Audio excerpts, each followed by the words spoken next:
Hi, welcome back guys. This is your sensei, back with another fanfiction. This is the first part of What If Naruto Was in Love with Female Gara. Now before starting, please give this video a like and subscribe to the channel if you want more videos like this. Now let's get into the fanfic. 4 months, 19 days, 12 hours, 36 minutes and 42 seconds. Gara fumed, sinking further into one of Konoha's hot springs. The heat reminded her of home. It had been far too long since she had last fallen asleep. With her sudden willpower to fight the demon within her, Mother had been doubling the efforts to drive her insane. 4 months, 19 days, 12 hours, 37 minutes and 15 seconds ago she had found the answer to her insomnia problem. But the answer only made her problem worse. Now that she was familiar with sleep, she found it harder to function without. Just a few more hours. Gara leaned her hair back. She had decided to grow out her normally short red hair. It was as uncontrollable as Temeri's, only much more wild, like a flame dancing in the wind. Until what, Gara? Temeri asked, a comfortable distance away from her. Not close enough to be awkward, but not far enough to show fear. Gara was happy with the distance. It would be too troublesome to explain, Gara thought dryly, choosing not to respond to Temeri's question. She didn't want to give her sister the wrong idea. Not after their relationships had improved so greatly. You're not planning on killing someone, are you? Temeri asked when she got no response. She nearly gasped when Gara's pale turquoise eyes snapped to her with an annoyed look. She had either been very wrong or very right. Sorry, she mumbled, scooting a bit further away. She was getting close to the I'm afraid of you distance. He wouldn't be happy if I did, Gara said plainly. She didn't want her sister to move any further away. She wasn't entirely certain if the burn on her cheeks was from the bath. She brought a hand up to forehead. The place where he touched her still burned a hot, pleasant heat whenever he came to mind.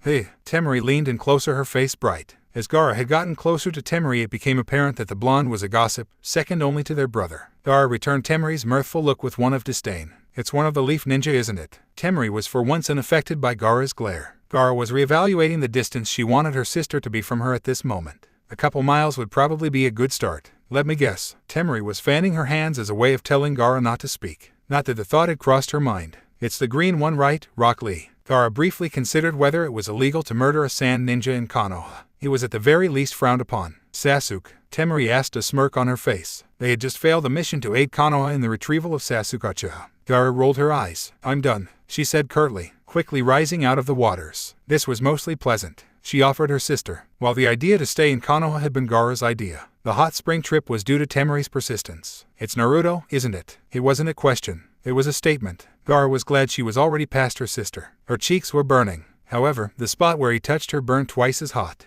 The slightest smile formed on her face. She would be able to sleep soon. Naruto Uzumaki. Flashback. 4 months, 19 days, 19 hours, 43 minutes ago. Mother wanted blood. A tribute was needed, a tribute left half given. Tonight she would spill the blood of that ninja. Rock Lee, you will have blood soon, Mother. Gara smiled in the darkness of her lone room. The others were likely asleep. And even if they weren't, they wouldn't be able to stop her. Not when she was so close. On the rooftops that fool Dasu tried to kill her. His blood would not satisfy Mother. It would not prove her existence, for he didn't deserve to exist in the first place. Arriving in the hospital, she could smell her kill. It was a primal thing, an intense driving need to finish the kill. She passed by the rooms one after another. Rock Lee was at the end of the hall. And soon she would prove her existence. And Mother would be sated. She stopped short. Third room from the end, the door and window wide open. There lay Naruto Uzumaki. He was lay splayed on the bed in the middle of the white room. His injuries recent. Such an idiotic, worthless fool couldn't be worth the effort. It wouldn't prove his existence. However, he's like me, Gara thought, seeing the seal pulse on his abdomen.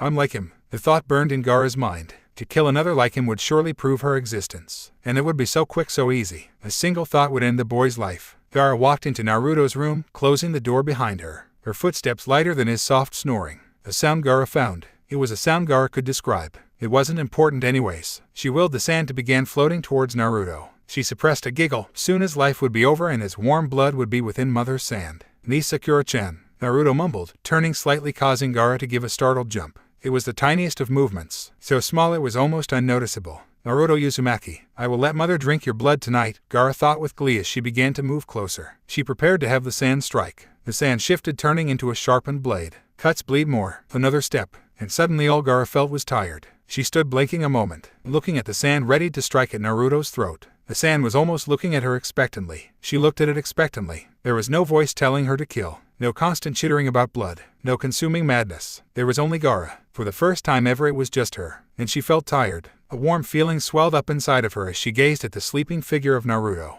She commanded the sand back into the gourd. It seemed happy. Why was Mother happy? Didn't she want more blood? No, there was no Mother. Only Gara right now. And Naruto. Peace, Gara said, feeling the countless nights she had to stay up all at once. Naruto made to move, as though he didn't hear her. She stood there watching him. He was sleeping hard, no one could wake him by accident. She stared at him, waiting for the urge to kill him to return. No urge came. Why is mother silent about you, Naruto? Gara thought in her head. She wanted to know why. Revelations began to come to her. No, the beast inside of me is not mother. It was a simple revelation. One that would have been easy to make had it not been for her constant insomnia. The mystery of why and how would have to wait as Gara felt herself become ever more ready for sleep. She willed the gourd to the nearby chair and removed the sand on her person. She was vulnerable. For the first time ever, she was completely and utterly vulnerable, and she felt at peace knowing that. Removing her sandals at the base of the bed, Gara wasted barely a second to hesitation as she climbed up onto the bed, curling her petite form up into a ball to take as little space as possible. Just a few hours, Gara thought. A few hours of that sweetness known as sleep. She wouldn't need much. Just a few hours, and then she would go see if she couldn't talk to father. She needed more time next to this boy to find out why Shukaku was so silent when she was near him.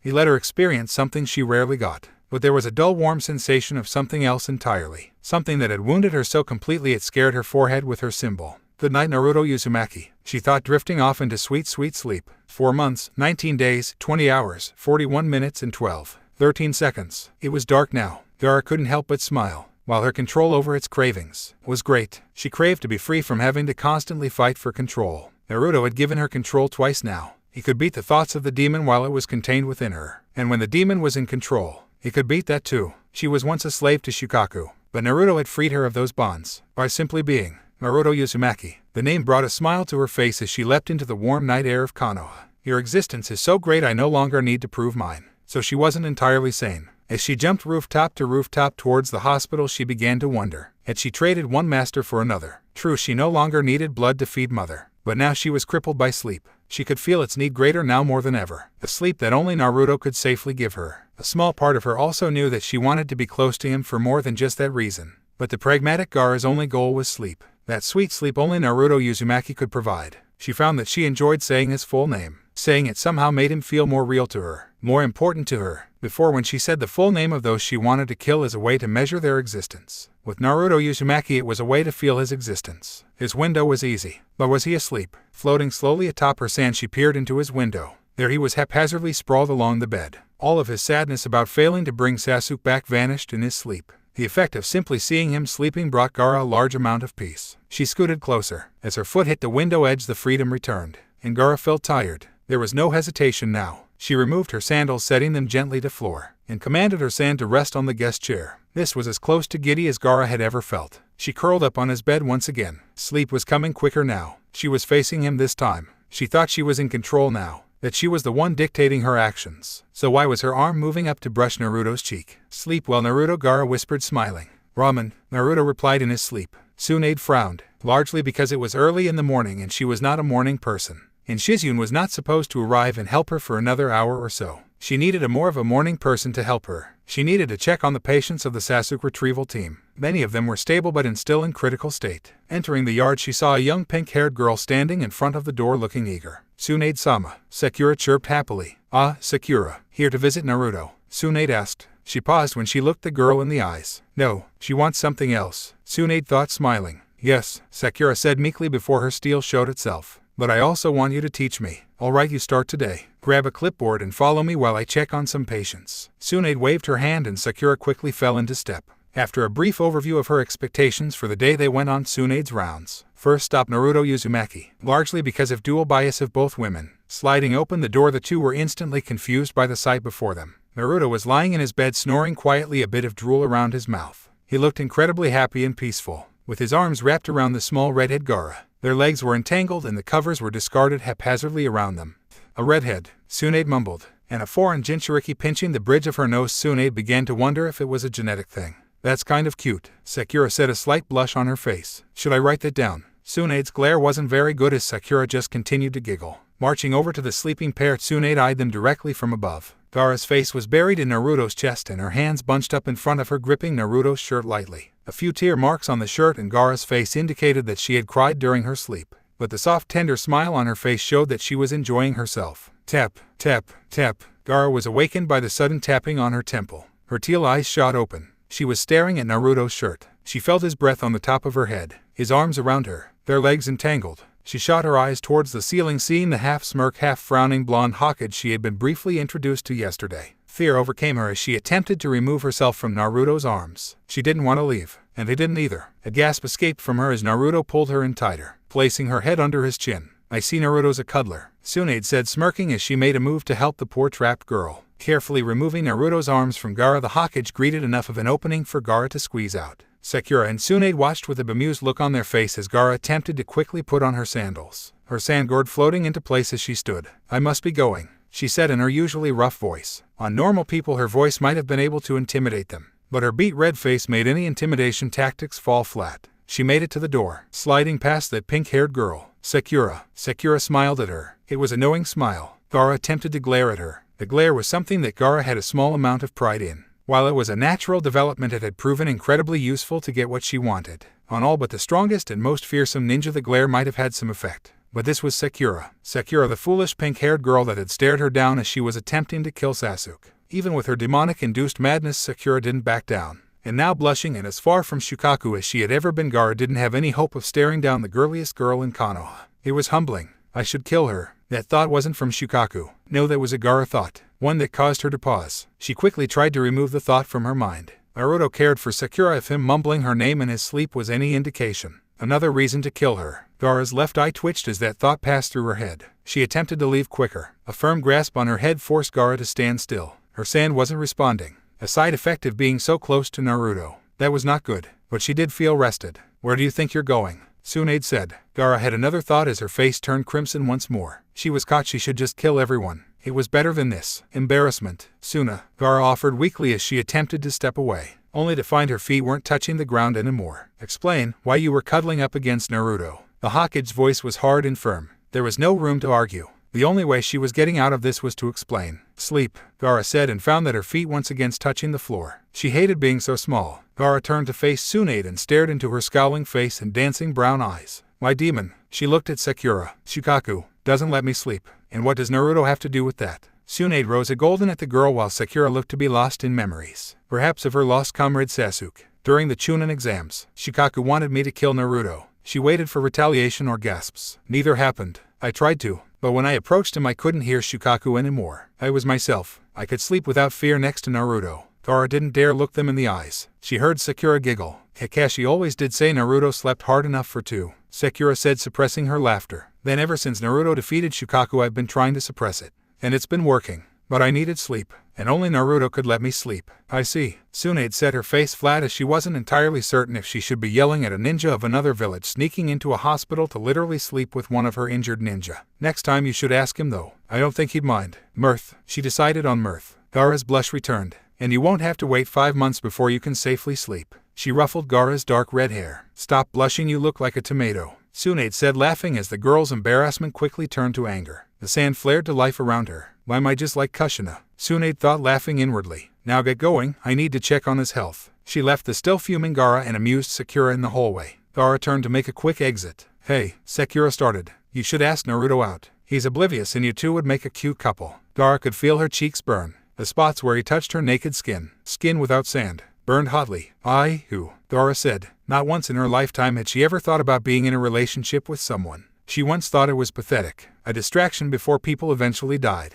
the ultimate sign of weakness that deserved to be purged from her thoughts. And yet the prospect of Naruto leave her without words. I'll set you up. Meet us at Ikaraku Ramen at 2, if you're still in the village, that is, Sakura said, walking into the room. Gara nodded. She could make her team wait an extra day if need be. Temari certainly wouldn't mind. Hey Naruto, want to get ramen? Sakura yelled in the other room. Gara quickly left as she heard him wake up. We're leaving, Gara said coldly the second she walked into the quarters her team had been given by the Hokage. Temari jumped at her sister's sudden announcement. Temari looked slightly nicer than normal. Wait, where were you last night? Temari asked frantically. She was hiding something. She was wearing lipstick. Gara found that she didn't care. She had been awake for all of 20 minutes and all she wanted to do was to go back to sleep. But that would require Naruto. A very awake Naruto that may or may not know that she had slept in his bed. A Naruto that may or may not have wrapped his arms around her as they slept. Gara tried to frown away the blush that was creeping up on her face. But like that pink-haired girl, her blush would not be intimidated. She had felt so completely and utterly safe when she woke up this morning. For all of 2 seconds before she realized what exactly was going on. Then it became a horrible nightmare where she was utterly powerless and defenseless against two of the most evil hecklers she could have encountered. Or so Gara thought. She was spared having all of Konoha and probably all of Sunano by the end of the week by the absence of Ino. Gara, Temari half-shouted, snapping her fingers a safe distance from Gara. Gara jumped a bit. She wasn't used to this lag, to this much thought. She was overthinking things. Where were you last night? Is somebody dead? Temari asked, turning deadly serious. Gara's frown deepened. She hadn't killed for the sake of killing since Naruto beat her. She could have ignored the first part of the question. With the second part, she wasn't comfortable leaving that one open to interpretation. No, Gara said slowly and dryly. Temari's look showed that that answer wasn't going to be enough. I was sleeping. Temari gasped, covering her mouth. I didn't feel Shukaku. How? Temari said many other things in a minute of rambling, but those were the only ones that Gara could make out. She was so tired right now. All she wanted to do was to go back to sleep. And that would require Naruto. That meant she wanted to be near Naruto.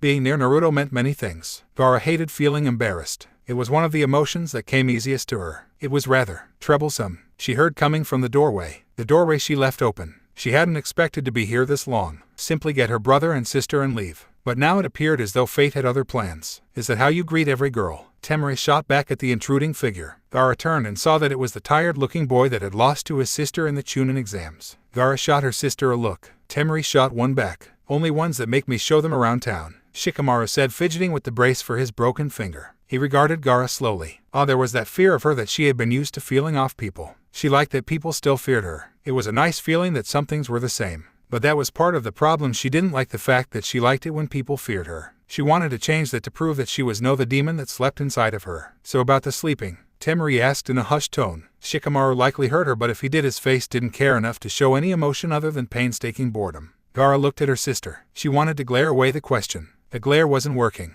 People were so much easier to manage when they were afraid.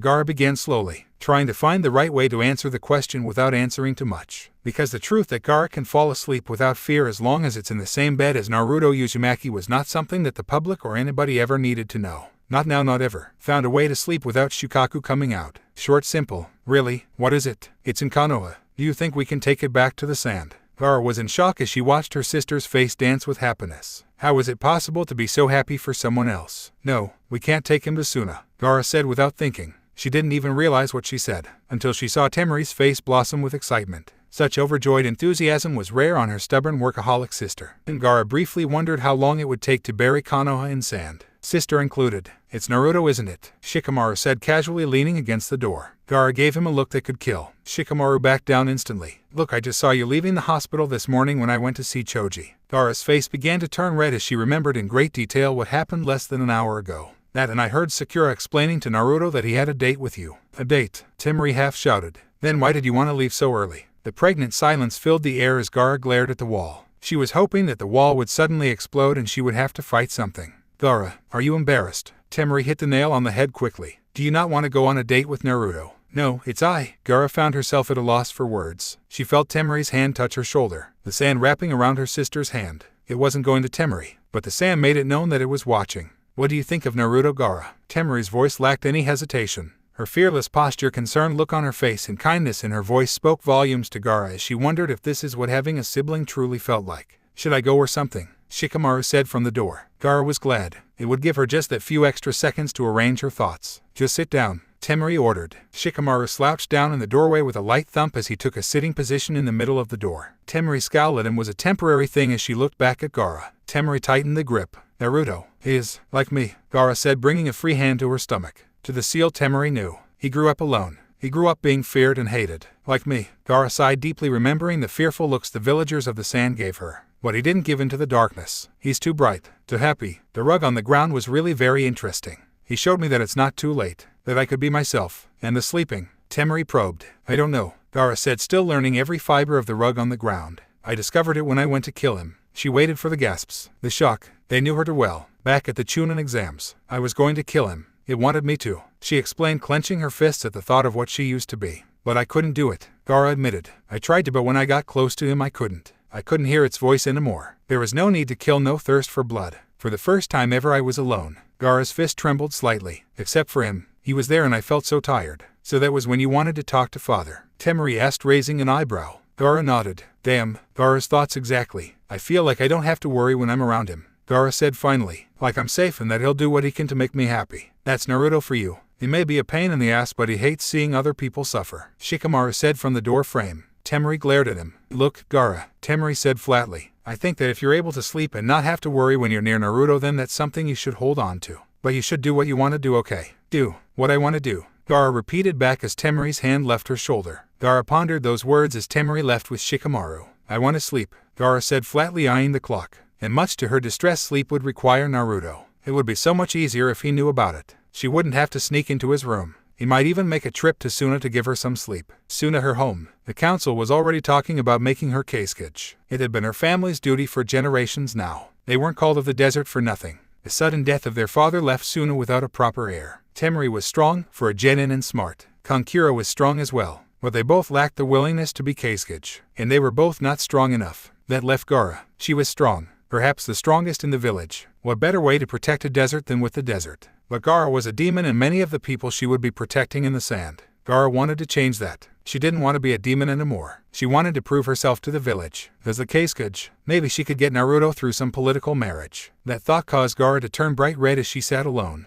allowing herself to calm down. Gara sighed. I should talk to Naruto, she mumbled to herself. Her own thoughts were becoming strange. Shukaku was raving at her to stay away from Naruto. That only strengthened her resolve to seek Konoha's container of the Kyuubi. A quick, rapid, and loud knock came from the door. Gara blinked. Ninja knock. Enter. Her voice held more venom than she intended. The door slid open, revealing Rock Lee, who quickly entered a deep bow. Gara-san, the Hokage and lovely Sakura-chan has asked me to escort you to your date with Naruto-kun. Lee maintained his bow as he shouted off his orders. I would also like to thank you once again for your assistance the other day. Had you not been there, I would have died. Gara stared at Lee for a moment as he maintained his bow. Lee, he had also managed to hurt her. Not to the same degree as Naruto or that Uchiha, but Gara fought Lee. She had taken damage. Gara wanted to test something. Standing quickly, she walked over to the bowing Lee. Thank you, Lee, Gara said plainly, extending her small hand towards Rock Lee. But I should be apologizing for attempting to kill you before. Lee shot up and took her hand with both of his and began shaking it vigorously. Then I now consider us even. You attempted to take my life and you also saved it. Now we should be off for your date with the youthful Naruto. Lee's eyes were filled with passion and flame. Gara couldn't help but smile. Well, as close to a smile as she had ever given. She could feel Lee's hand and feel the warmth in his smile. But they were completely different from Naruto. Everything was different from Naruto, though. He alone made Shukaku nothing more than a bad dream she had years ago, as opposed to now when she could feel it raving to kill Rock Lee. But Gara was in control now. Lead the way. There was that same gravely toned monotony that flowed from her mouth with ease. Rock Lee turned sharply and began a proud half-march, half-leisurely stroll. It was only then that she realized something about what Lee said. Not the date with Naruto part. That part was still fresh on her mind, and she would hear those words spoken halfway around the world at this point. What is Naruto's relationship with the Hokage? It seemed very unusual that the Hokage would task a ninja with making sure that a date would go off without a hitch. And then there was the fact that both the Hokage and Naruto were rather blonde. Naruto-kun is the only person in the village that can call Tsunade-sama grandma and get away with it, Lee said proudly. Then he thought for a moment. Though I do not believe that they are related, as when I asked Sakura-san about it, she said that Tsunade-sama had never had children. Gara was relieved, and then felt horrible about why she was relieved. She was relieved because Naruto was still alone, just like her, but she had had a father, and she has her brother and sister. Though they were different, yet the same. Gara remained in silence as Rock Lee led her through the village, her face calm and rather disinterested, as long as she didn't think about the fact that she was actually going to speak with Naruto. Is it more than a passing hello, more than a shouting match as enemies, but as a girl, as a boy, as long as she didn't acknowledge that she would be calm. Lee, Gara began slowly, wishing Temari was here. She would know what to do. Temari knew everything after all. Yes, Gara-san, Lee asked as they rounded a corner. Ah, there it is, Ikaraku Ramen, Lee said quickly, pointing a finger at the small stall, the place where she would have her first date with Naruto. How do dates work? Gara asked, refusing to even remotely consider the fact that she was on a date, for if she did, it was very likely that her calm composure would crumble instantly and she would run away. Or kill people. Lee froze mid-stride and quickly went stiff as a board. Did he hear her brief thought about murdering people? I have never been on a date myself, Lee said, slumping. But Guy-sensei hasn't he told me? Lee, the most important thing to do on a date is to be yourself. No matter what. Lee's posture instantly resumed its previous happy and sturdy stride. What if you don't know how to be yourself? Gara mumbled to herself. Her feet felt heavy. Her stomach was twisting in knots. What if what you really are is a monster? She heard herself say. There was the truth. She feared that she truly was what Shukaku had tried to make her. You are no monster, Gara, Lee said, smiling at her. Neither me nor Naruto-kun think that, and there are many others that don't think that as well. They were nearly there now. A few more steps. The seats were empty. This was good. Naruto wasn't there yet. As for knowing how to be yourself, well, I'll let you know if I ever figure that out, Lee said brightly, opening up the flap and guiding Gara in. Would you like me to wait here with you so you do not have to wait alone? No, Gara said flatly. She wanted to go with him. leave and never deal with Naruto again. She didn't ever want to see his face again. She took the seat and began staring intently at the hard wooden countertop. Very well, Gara-san, Lee said with a strong arm salute. Best of luck on your date with Naruto-kun. And with that, Lee quickly left. Did I hear him right? Gara turned to stare at the voice. It was the woman behind the counter. She was older, but still young. Are you on a date with Naruto-kun? The woman had mirth in her eyes and a bright smile that made Gara want to bury her in sand. She could hear the implied "my" in that sentence. Yes, Gara said shortly. She didn't intend for there to be that much venom in her food. She didn't want to give the woman a reason to poison her food. That's wonderful. The woman clapped happily. Naruto-kun has been our favorite customer for years now. It's about time he brought a date here. My name's Ian, by the way. And yours is Gara. The woman extended a slightly moist hand over the counter towards Gara. Yes, Gara repeated as she slowly reached for Iam's hand. Gara remarked once again how different the touch was from Naruto's. Seeing the woman was confused by her simple statement, Gara began to elaborate. My name is Gara and I do have a. She couldn't say that would be acknowledging it. That would be giving it power. No need to be shy. Naruto's like a little brother to me. I'll make sure he treats you right, Iam said cheerfully, as she began to rewash her hand, as it was now ever so slightly sandy. So tell me about yourself, Gara-chan. Gara tried to speak, but the words didn't come out. This was Naruto's sister. Kind of. Even if she wasn't related to him by blood like Temari was to Gara, it still meant that once again Naruto and Gara were very much alike. She was about to make an honest attempt to get to know this girl that said Naruto was like a little brother. But then the world stopped. But Sakura-chan, how do you know she wants to do? She heard Naruto whine. Iam heard it too and smiled, giving Gara a sly wink. Naruto, shut up already, she wants to. There was that persistent and annoying pink-haired voice. Gara wanted to bury her in sand for setting all this up. She was not allowed to the wedding. That thought turned Gara instantly red. But how do you know? She heard Naruto whine. They were closer now. So close, because she's here already. Now get in there and remember what I told you. Naruto was half pushed in through the flaps. Don't screw this up, idiot. Gara didn't even hear that. All she could hear was the sight of Naruto. He was standing there and from her. He looked exactly how he normally did. But gone was his jacket. Instead he wore a simple shirt dictating his loyalty to Konoha. His headband was replaced by a set of bandages. She had a feeling those were there mostly to annoy him, as he didn't have any head damage last night. Last night, the thought made Gara blush. Did he know what she did? What he did? Did they tell him? If they did, Gara would have to kill them, Hokage or not. Hi, Gara-chan, Naruto said with a heavy blush on his face as he took the seat next to her. Compliment her, she heard Naruto say quietly to himself. She was staring hard at him. She was listening hard at him. He was the only thing in the world she could pay attention to at that moment. And she so desperately wanted to pay attention to anything else. Are you letting your hair grow out? Because you look beautiful with your red hair, Naruto said honestly. Gara froze.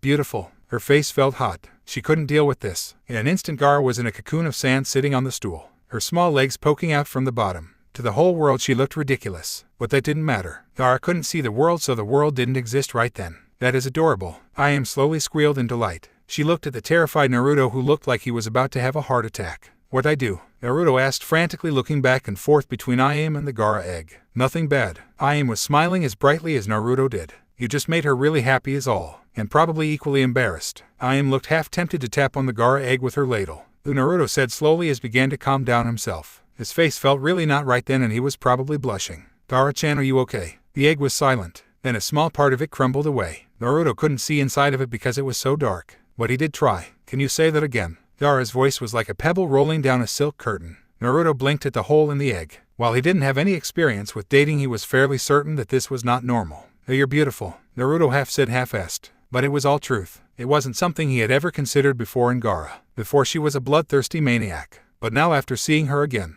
and seeing her personality change, and last night, Naruto's blush returned full force at the thought of last night. After all that, he thought that she was really attractive. There was just something about pale redheads, like he was genetically attracted to them or something. That, and he didn't want either of them to be alone. And what better way to not be alone than together? I see. Gara's monotone voice echoed from inside the sand egg. There was a small silence before the hole resealed itself. What should I do, Iam? Naruto asked in a panic. About the egg or her? Iam asked with a smile. She was happy it was slow at the moment so that she could continue to watch this. Both, Naruto offered. He was completely clueless. I mean, I can probably break the egg with the Rasengan, but that seems violent. Naruto half boasted. Just stay calm and she'll come out on her own. She showed up, so she clearly wants to spend time with you, Iam said, smiling. She then looked at the egg. Small finger-width lines began to appear on it. Oh hey, she's writing something, Chuchai said, smiling. He'd been listening to the whole conversation for a while now. He was very happy Naruto chose his stand to be the place for his first date. Just like the time Kushina dragged Minato here when I first opened, Chuchai thought happily. Minus the sand, that is. He found himself chuckling as he prepared his special super secret love forever noodles. There wasn't anything special about them. No simple ingredients. Just simply noodles that were stretched into circles and then cut. Just a small difference in how they were made.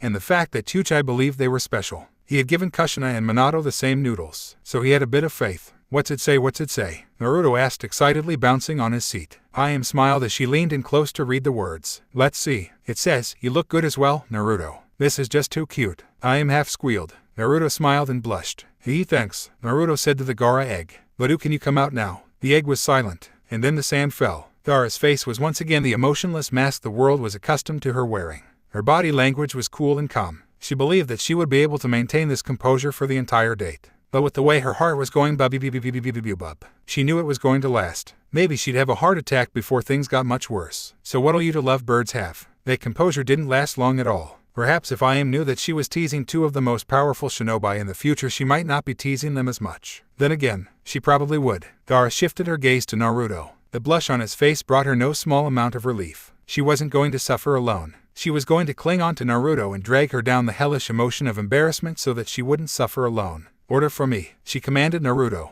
Naruto was shocked by her demand. Well, what do you like? Naruto offered. He didn't want to give her something she hated. If he gave her something she hated, then she would hate him, and that would be the opposite of what a date was supposed to do. At least according to Naruto, which was according to Sakura. Then again, she had never been on a date either. I don't know, I've never eaten ramen before. A small smile crept into Gaara's face as she watched him squirm. Oh, so that's why people did it. Naruto's face twisted between shock, horror, and then finally revelation. Did he find out what she was doing? Gaara's offense was failing and she had no defense for any form of counterattack. Well, what's your favorite food, Gaara-chan? Naruto asked sincerely. How somebody could never have eaten ramen was a completely foreign concept to him. It was something that needed to be fixed, and Naruto sought to make it the best first experience ever. Gaara was taken back by the question. It allowed her to collect herself once again. Salted tongue. Gaara replied simply. Naruto nodded once as he processed the answer, trying to find something that tasted like salted tongue. Wait, humans had tongues. He had a tongue. Didn't Gaara used to kill people? Gaara watched as Naruto's face twisted in horror. Was it something she said?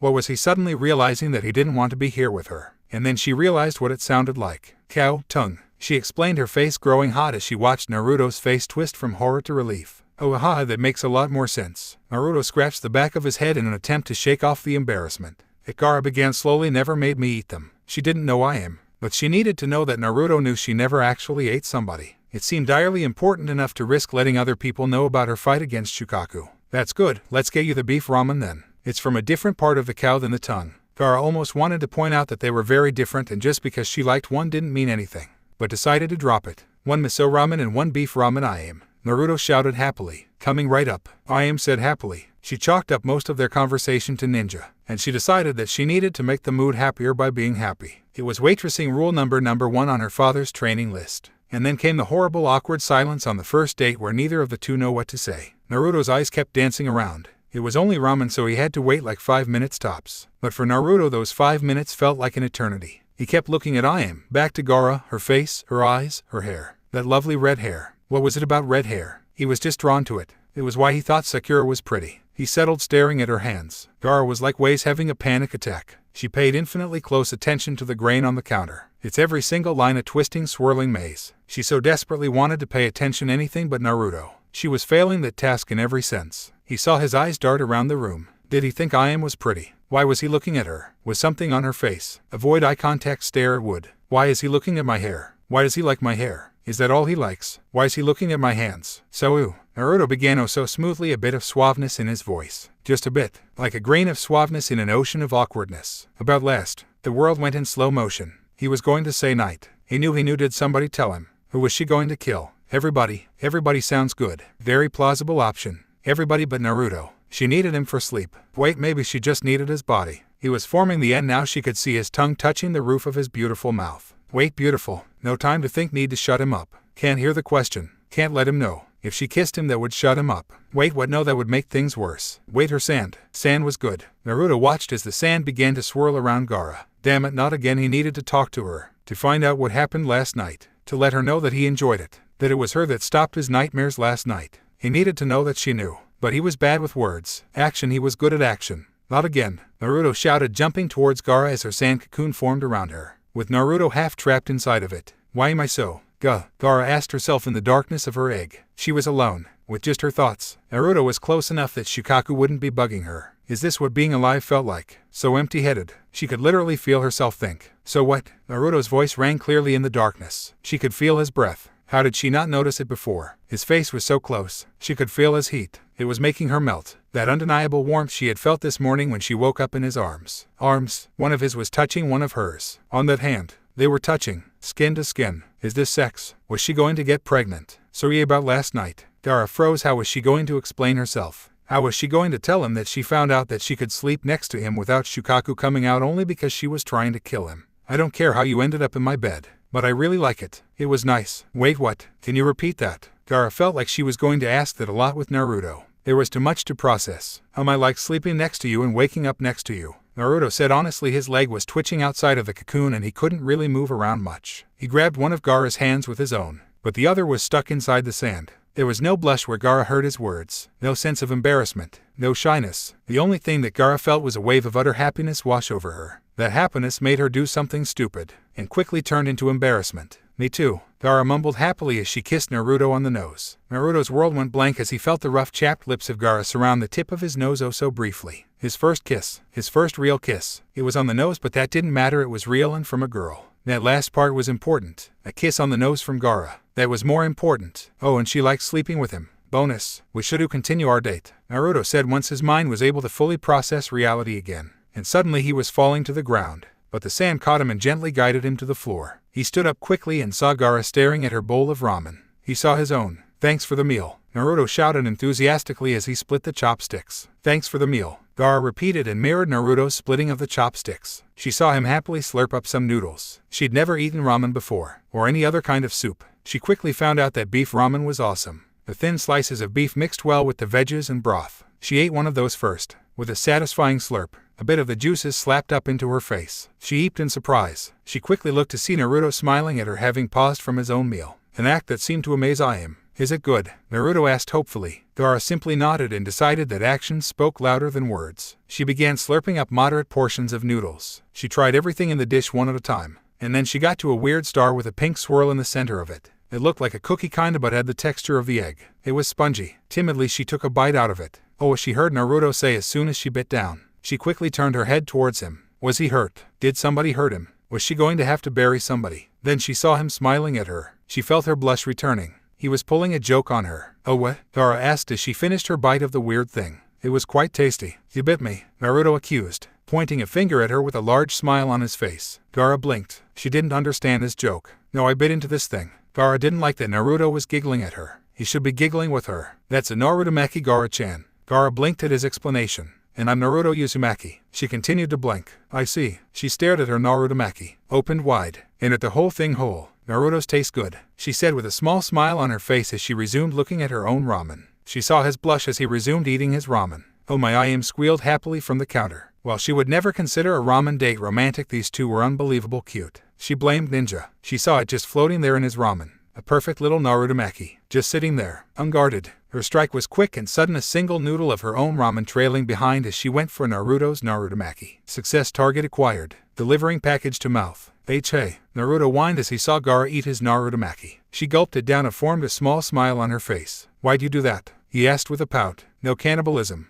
Gara deadpanned as she resumed eating her ramen. She couldn't help but smile a bit more as she heard Im and Tuchai let out a hearty laugh from behind the counter. That's mean, Gara-chan. Naruto pouted before a smile broke out onto his face. He vaguely considered the notion of stealing one of her beef slices in retaliation, but decided to let her have this victory. I'll pay, Gara said firmly. The meal was over and it was time for their first lover's quarrel. No, I'll pay. Besides, I asked you out, Naruto huffed, pulling out his wallet. Actually, it was Sakura Haruno, Gara said flatly. Naruto blushed. So I'll pay. How about it's on the house? Tuchai said happily. So long as you two come back in the future, Tuchai said with a smile. Thank you, Gara said, bowing towards Tuchai. She then slowly turned to Naruto. What now? Neither of them had any idea. Naruto, take her for a walk around Konoha. Im loudly whispered at the blonde boy. Yeah, good idea. Thanks for the free food, Naruto said happily as he opened the flap for Gara. He didn't have to lift it up very high for her. Gara was unsure of what would happen now. What would happen without the distraction of food? Would he found out that he hated her, just like everybody else, and then she saw him smile at her. She gave him a small smile back and easily slipped under the flap. Ayan turned to her father, her eyes sparkling with mischief. So why'd you offer to pay for their meals? She asked, nudging her father. Tsunade-sama will pay for gossip on those two, Tuchai said with a small smile. Being a ramen stand owner in a ninja village, he had two currencies, money and information.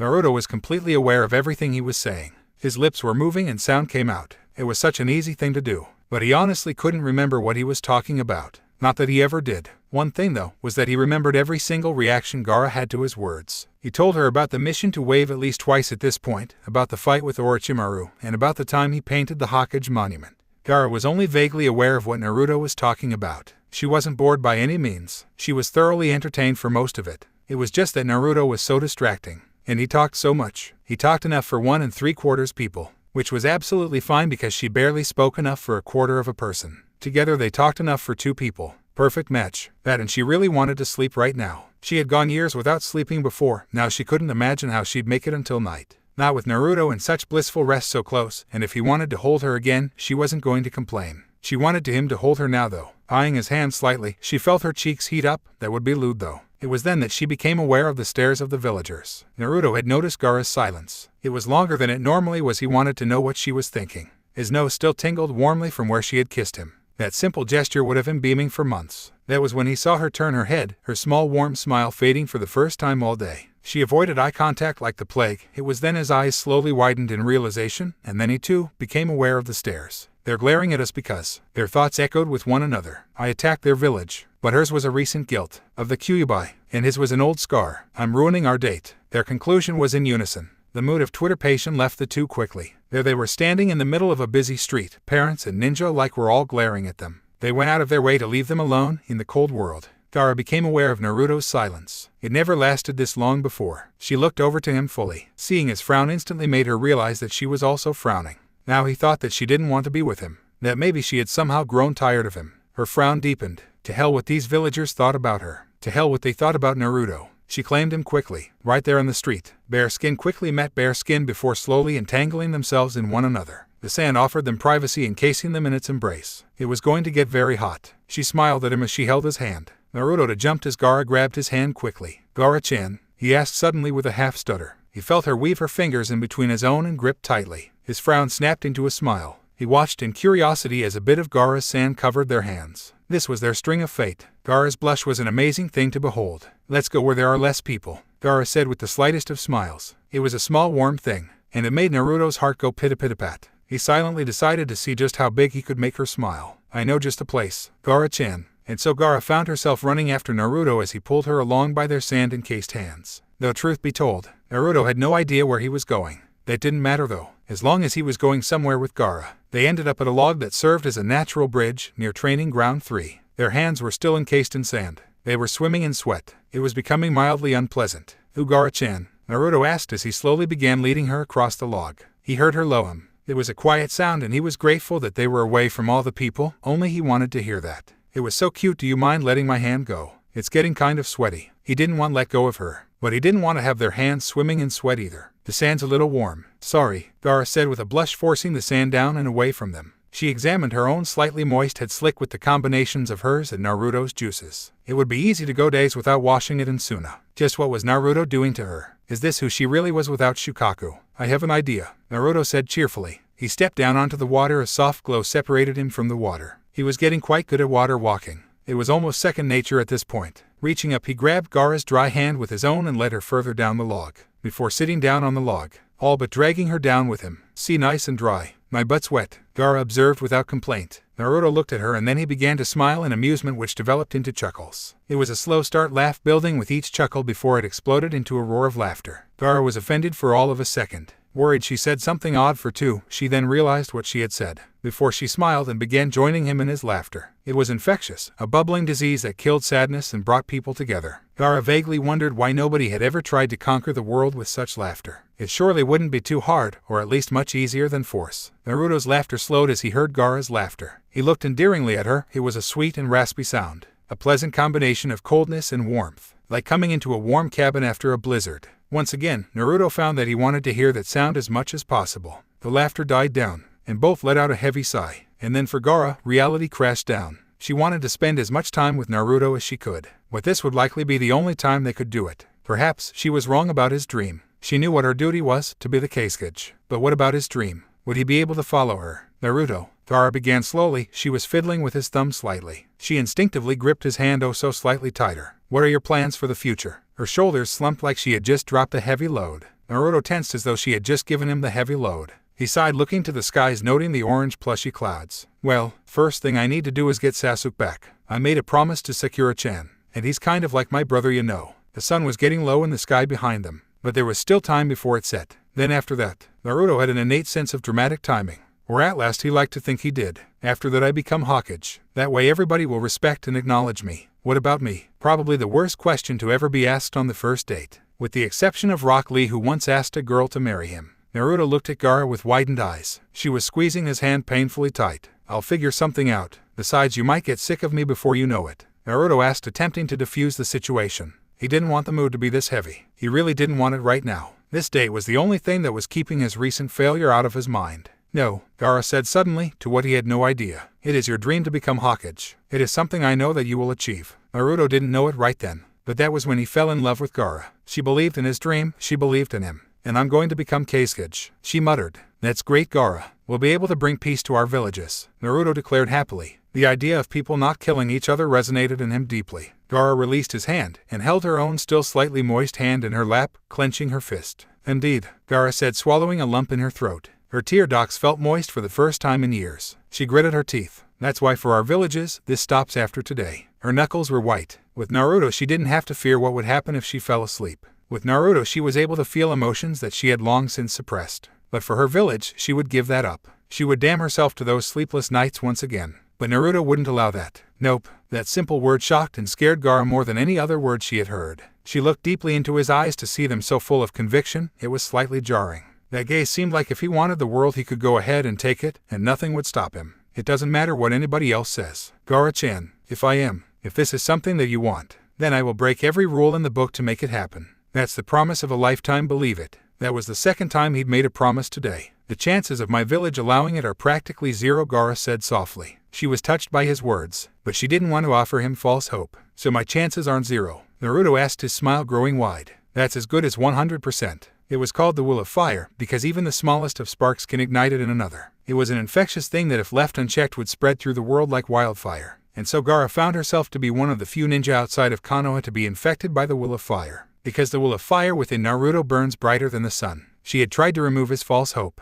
Instead, with a few words, Naruto had removed her fears and left with them hope. It was not a lie. It was not some false comfort for her to rely on in desperate times. It was a promise. The promise of a lifetime. Gara would hold and nurture her small Will of Fire. She would believe in Naruto. With a sudden flurry of sand, Gara grabbed a hold of Naruto. He yelped in surprise as his right arm was dragged out behind Gara's back and his butt was lifted oh so slightly off the log. He was dragged towards Gara. A short quick motion and the gap between them was practically non-existent. He found his arm wrapped around her waist, his hand resting on her slight hips. She leaned into him, resting her red-haired head on his shoulder. A soft wind blew by. Thank you, Gara said with a small smile. And there in the middle of the forest in Naruto's embrace, a single tear, the first tear in many years, slowly slid down her face. She allowed herself to drift off to sleep once again. She did have roughly 7 years of sleep to catch up on. Naruto just smiled as he held onto Gara, staring at the sky as it slowly turned color. It would be starting soon. It was why he brought her out here to the middle of the forest. Naruto wasn't naturally romantic. Shizune had told him about this spot.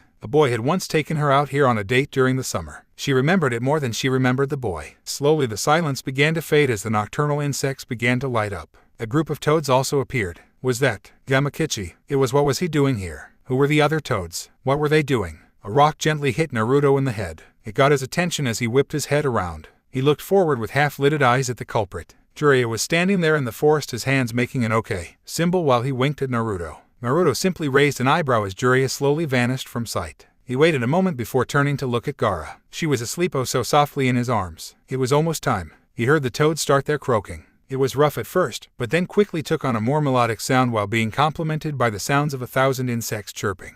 Then the lights came. A soft glow from the base of the pond illuminated the whole place. Shizune had said the place glowed, but he wasn't expecting this. Then he saw it. Small toads swimming in the water making some kind of glowing lantern. And he smiled. Jiraiya wasn't half bad after all. The insect began to fly, glowing in the darkening sky. and Naruto knew what he had to do. Slowly letting go of Gara, making doubly sure that she wouldn't fall over, he stepped down onto the water. "Gara-chan," he spoke softly but loudly. Her eyes opened slowly before blinking twice and immediately locked onto his. She wasn't that into her sleep, so she'll forgive him this time. "May I have this dance?" He held a small hand out towards her. He only had a vague notion of dancing thanks to an impromptu mission with Jiraiya, but that was more than most shinobi would ever have. Gara looked around in stunned silence. Naruto marveled at the way the light brought out the color of her eyes. She was even more beautiful. Gara, on the other hand, looked around at the scenery. She had never come across something so beautiful in her life, and the fact that she was experiencing it with him made this the best day of her life. "I don't know how." Gara blushed slightly as she slowly took Naruto's hand. She slid down onto the water from the log.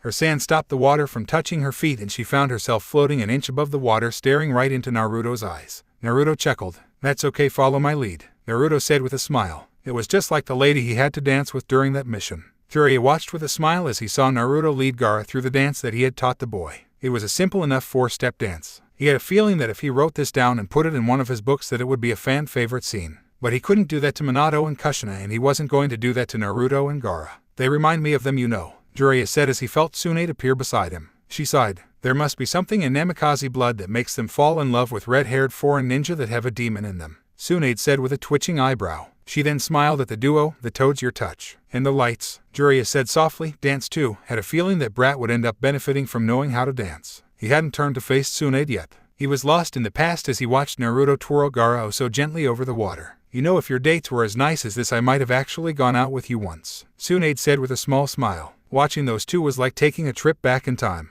Jiraiya shifted his gaze and looked into Tsunade's eyes at that statement. "Who's to say for you they wouldn't be, Tsunade Heim?" She wanted to punch that smile off his face. "Naruto," Gara said, after dancing for an unknown amount of time. The moon was full above their heads and the water beneath their feet glowed a soft hue. It sounded like their toad band was beginning to get tired as well. "What is it, Gara-chan?" Naruto asked, stopping their dancing movements. They had been doing the same 4 steps over and over again, but neither one of them cared about that. "I'm tired." Naruto smiled at that. He was feeling tired too, and he hoped that being tired would mean they would be sleeping in the same bed again. "Can I stay with you?" Gara's voice was a distant thing as she was already beginning to feel the lulls of sleep once again. She let out a soft squeak as Naruto quite literally swept her off her feet. "Of course, Gara-chan," Naruto shouted excitedly as he sped off back towards Konoha. He had never been so excited to go to bed before. Gara resisted the urge to call him an idiot. Gripping his shirt tightly, she began to drift to sleep. It came so easy to her now. The thought of accidentally falling asleep once she was away from Naruto terrified her. But she would be strong, at least until the next time she ran into Naruto. Naruto had briefly considered taking Gara back to the hospital, but that place was creepy. He had vaguely considered finding out where Gara stayed, but Temari and Kinkuro both scared the piss out of him, so that only left his apartment. His messy, unsanitary, boy-smelling apartment. Never before had Naruto wished that he kept his apartment clean. When he arrived at his home, he saw a note on the door as he slowly maneuvered Gara around so he could grab the note. In the girliest handwriting he knew it, simply read, "Yomi, SH." Opening the door, Naruto came in to see his apartment nearly spotless. He made a mental note to thank Sakura later. He quickly navigated his way to his room, Gara's petite frame still in his arms. He opened his door to his bedroom. His sheets were clean, all the garbage on the floor was gone, there was no random boxers. It was simply clean, and still as judging by the giant ramen poster near the bed. He really needed to thank Sakura later. Gently setting Gara down on his bed, he began his nightly ritual. It mostly involved brushing his teeth and changing into his sleepwear. He wondered if Gara would be okay by herself for just a few minutes. When he returned, he saw Gara's gourd sitting off in the corner. He vaguely wondered where that was the whole day. He saw Gara sitting up in his bed, her cold green eyes wide with fright. "Where were you?" Gara asked, the fear in her voice palpable. She was very good at knowing fear. She could taste it and smell it on others. She could taste her own fear. It made her stomach twist. "Brushing my teeth," Naruto said, sitting on the bed next to her. She slowly reached out to touch his arm, as though appearing to make sure that he was real. "It's dangerous to leave me while I'm sleeping," Gara said flatly, getting an apologetic smile out of Naruto. She was so relieved that he wasn't some figment, that this whole thing wasn't some vile construct of Shukaku to get her to drop the guard she had so carefully been building up. She stood up suddenly, grabbing one of Naruto's shirts, and walked to his bathroom. "Remember that in the morning." Naruto chuckled and began to make himself comfortable in his bed. While his bed wasn't the biggest, it could fit two. But he had a feeling he was going to be used as a teddy bear tonight. He was becoming surprisingly okay with it. Not that he was a teddy bear. His manly pride would not permit such a title. Gara walked in a few minutes later. Naruto would never have thought that seeing a girl wearing one of his shirts would make him so happy. It was an odd sight. While he wasn't the biggest boy, Gara wasn't the biggest girl either, so she was comfortably floating in one of his t-shirts. She sat down next to him. He could smell the mint mouthwash on her breath. Gara was nervous. Before, Naruto had been asleep and completely unaware that she was sleeping next to him.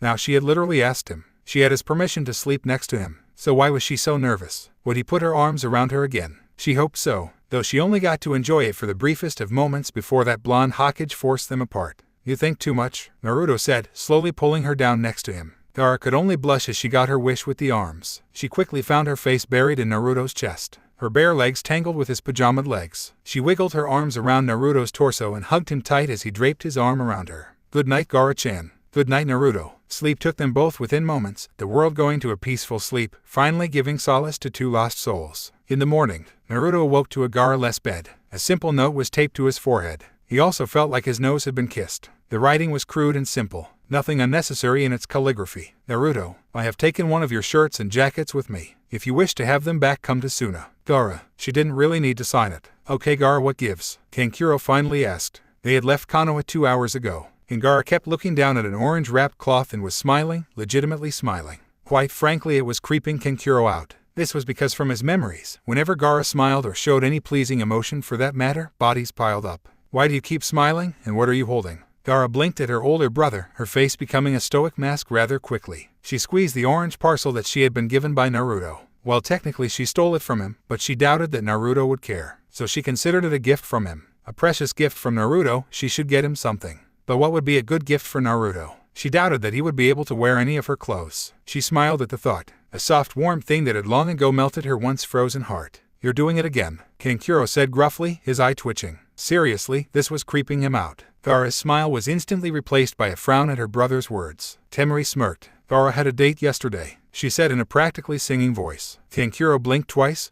This was insane. Wait, what? He asked calmly, not believing his ears. Yup, Temari giggled. She had a date. No, seriously, what did she do? Kankuro asked, not believing it for 1 second. Now he was going to understand if she killed someone. What a date, that's ridiculous. Gara scowled, prompting a light laugh from Temari. Seriously, she actually went on one. Really? With one of those leaf losers? Kankuro asked, his mouth gaping in shock. Realization hit him. His scary little sister went on a date with someone and was smiling. Wait, Gara went on a date. You are kinda slow on the uptake, aren't you? Temari groaned. Honestly, even she could understand Kankuro's befuddled face. The good thing was that she knew earlier. Temari went on one too, Gara said flatly, keeping her gaze straight ahead. It really didn't matter what her brother thought about Naruto. Well, it kind of did. She hoped her brother got along with Naruto to some degree. She hugged Naruto's jacket slightly tighter. She had made sure to empty the pockets when she took it. She didn't even know why she took it. Probably to make him come get it. She doubted that she would give it back to him even if he asked. It was hers now, just like he was. Gara's face flushed a tinge of red. She could feel every spot he touched her burn at the simple thought of him again, which was now most of her arms, legs, and face. She never wanted to stop burning.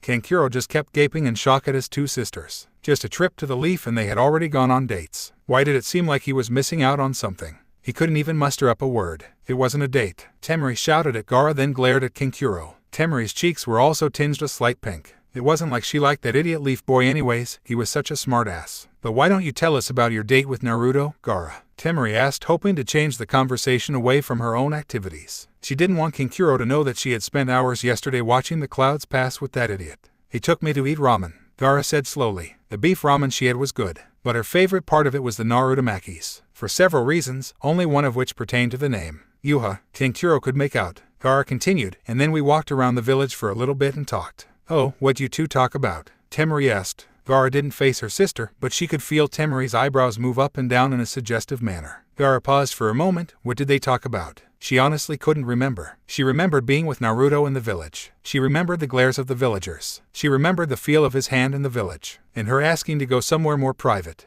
You don't remember, do you? Temari asked, sounding disappointed. He held my hand and smiled a lot, Gara said proudly, to which Temari sighed. She really wanted details. To Gara, though, that was the important part of their city walk. The hands, the touching, and the smiles. Gara glanced down at right hand. It burned, and she gave it a gentle squeeze, smiling at the effect. Just what had Naruto done to her? She could see his shit-eating grin staring at her knowingly from afar. And after that? Temari asked, giddily cutting her from her thoughts. Temari knew Gara didn't come to their room last night. That meant that her little sister more than likely slept in Naruto's bed again. The villagers glared at me. I think they still resent us for attacking their village, Gara admitted sadly. So he took me to a lake somewhere in the forest. I told him I was going to become Kasuke. He told me he was going to become Hokage. So you're going to accept their offer? Temari asked as an afterthought, implying the offer that the Sand Elders had given Gara a week prior. Gara nodded her head exactly once. Shame that he's set on becoming Hokage then. I doubt you'll be able to spend more time with him then. Temari sighed. The one guy that could let Gara sleep was of course going to be out of her reach. He told me not to worry about that, so I won't. Gara's smile was genuine enough to affect Temari. Temari looked stunned at the confident look on her face. It was really a good thing that Naruto came into her life, she knew it at that moment.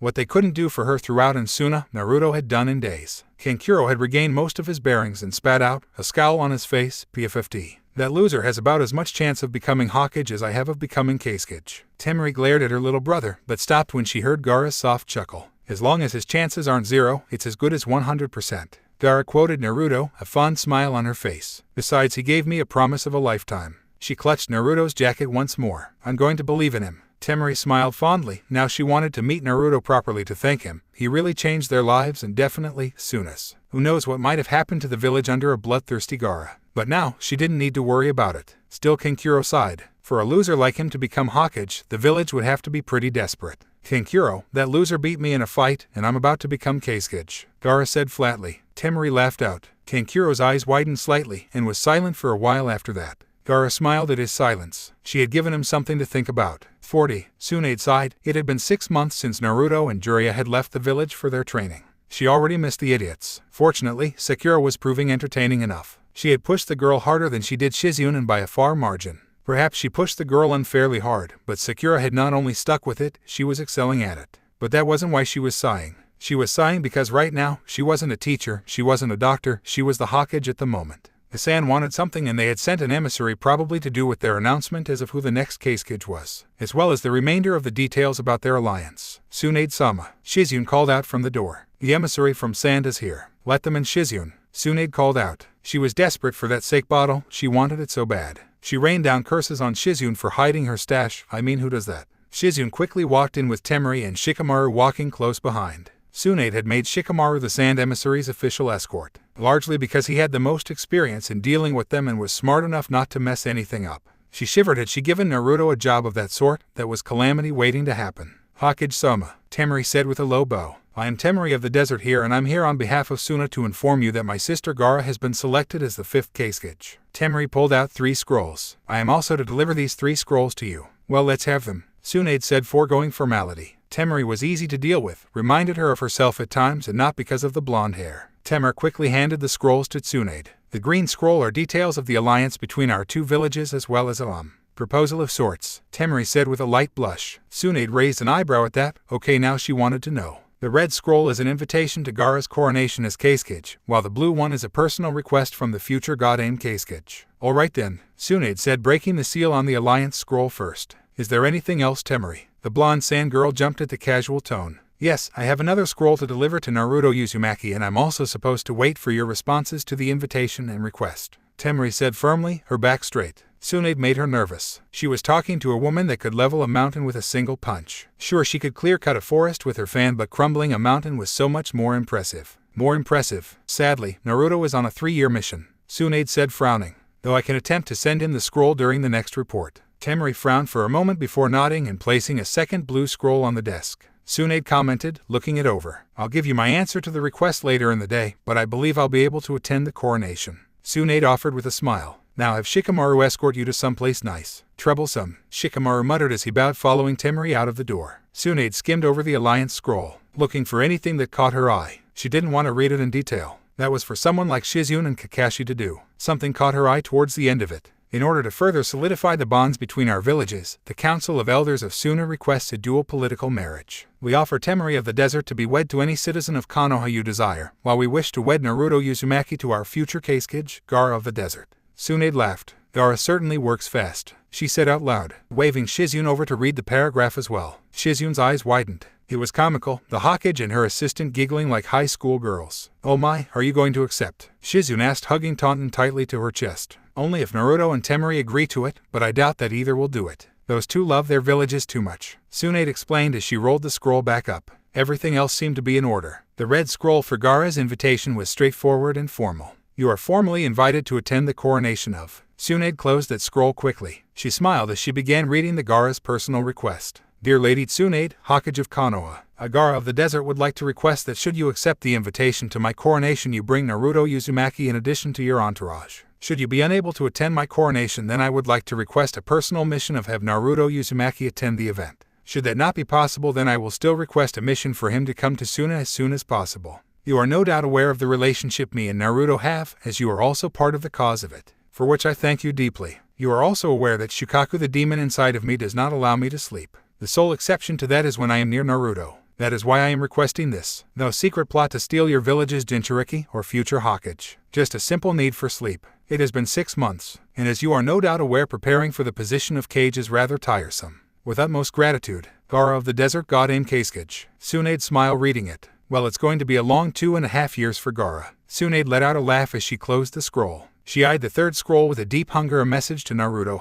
Shizune gasped as Tsunade grabbed the scroll and began opening it. Lady Tsunade, that's Naruto's private mail, Shizune said, stomping her feet. It's rude for you to go through something private like that. Hey, I'm curious, and I'd hardly call mail between ninja from 2 different villages private. And besides, why are you beside me if you do not want to read it? Tsunade smiled. Shizune had conflicted face before it shifted to one of resignation. Protocols be damned, this was her little brother on the line here. Tsunade chuckled and opened the scroll and stared at the 4 words that were written inside. Naruto, untired. Gara. Tsunade howled in laughter, to which Shizune chuckled lightly, smiling fondly. 40. Leaf Ninja were very generous. Gara mused as the ninja from Konoha left. They had stayed for her coronation, and all 4 of them except one had brought her a gift. From the Hokage herself, a bottle of sake. Tsunade said that because she was Kage, she could lower the drinking age if she wanted, if it existed in Suna. Gara didn't like the idea of drinking. She liked being in control of herself. If she ever wanted to not be in control of herself, all she had to do was stop resisting Shukaku. So the sake would sit unused in the corner somewhere. Shizune, Tsunade's assistant, had given her a set of books, one of which was on how to cook ramen. It seemed even people in Konoha were trying to set her and Naruto up. She really didn't mind it. At least the ninja in Konoha were more concerned about her happiness than the political importance of a marriage between her and Naruto. Sakura, the current apprentice of the Hokage. Sakura had gotten Gara a large orange teddy bear with a yellow swirl on its stomach. It had glassy blue buttons for eyes. Sakura's logic was simple and innocent. She knew that Gara slept well while Naruto was around, and the stuffed bear reminded Sakura of Naruto a bit. What on earth was she going to do with a stuffed bear nearly the same size she was? Kakashi, Tsunade's designated bodyguard, was the exception. Kakashi hadn't gotten Gara anything, which was fine, because she didn't expect anything in the first place. He was the only Konoha ninja that wasn't a gift-giving freak. So why was there a box sitting on her bed when she entered her room? Who put it there? Going through it, she noted a note on the box. I understand that you and one of cute little Genin are attempting a relationship of sorts. I support this fully, as does Naruto's other sensei Jiraiya. He asked me to find some way to give these to you. He believed they may be helpful to you and Naruto, and I must say I am quite jealous. Kakashi Headache, Jonin of Konoha. P.S. Do not let Tsunade find out who gave this to you.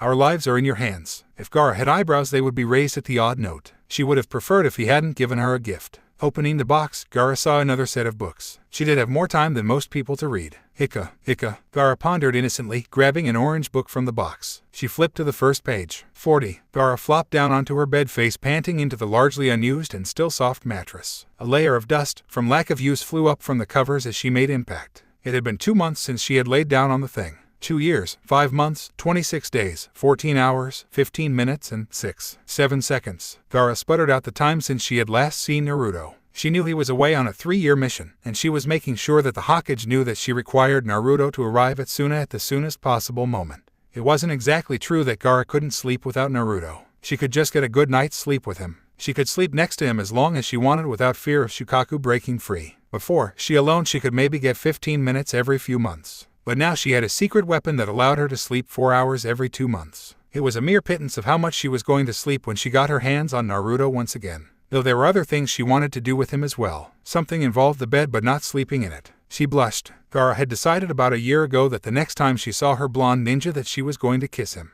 No, that was wrong. They were going to share a kiss. The places he touched her still burned with a comfortable heat at the thought of him. It made her spine tingle in her lower back. She wanted her whole body to burn. Naru-chan. Gara called out to her secret sleep weapon, turning her head towards the chair where she kept it. She sat up and gasped. Naru-chan, the large stuffed bear Sakura had given her, was sitting in its chair. Naked, she had dressed it up in Naruto's jacket and shirt after her coronation when Tsunade had told her about Naruto's training trip. It was an act of desperation, but it did the job oddly enough. But now Naru-chan wasn't Naru-chan without the jacket and shirt. Someone was going to be killed today. Frantically, Gara got out of bed and began frantically searching her room. She pulled clothes out of her dresser, scattering them on the ground with reckless abandon. No, no, no, no. Gara began shouting frantically. She quickly darted out of her room, colliding with Temari. Gara, what's wrong? Temari asked, concerned for her normally stoic sister. Naruto-chan is naked, Gara said, completely serious. Only Temari and Kankuro knew about Gara's secret weapon, and she aimed to keep it that way. Temari's eyes widened. Oh, that's what that was, Temari said, looking away from Gara. Was what, Temari? Gara asked. The sand began to fly around her. Someone really was going to die today. I saw Kankuro with something orange early today, he said he was. Temari didn't get the chance to finish, as Gara had practically flown out the door in a swirl of sand.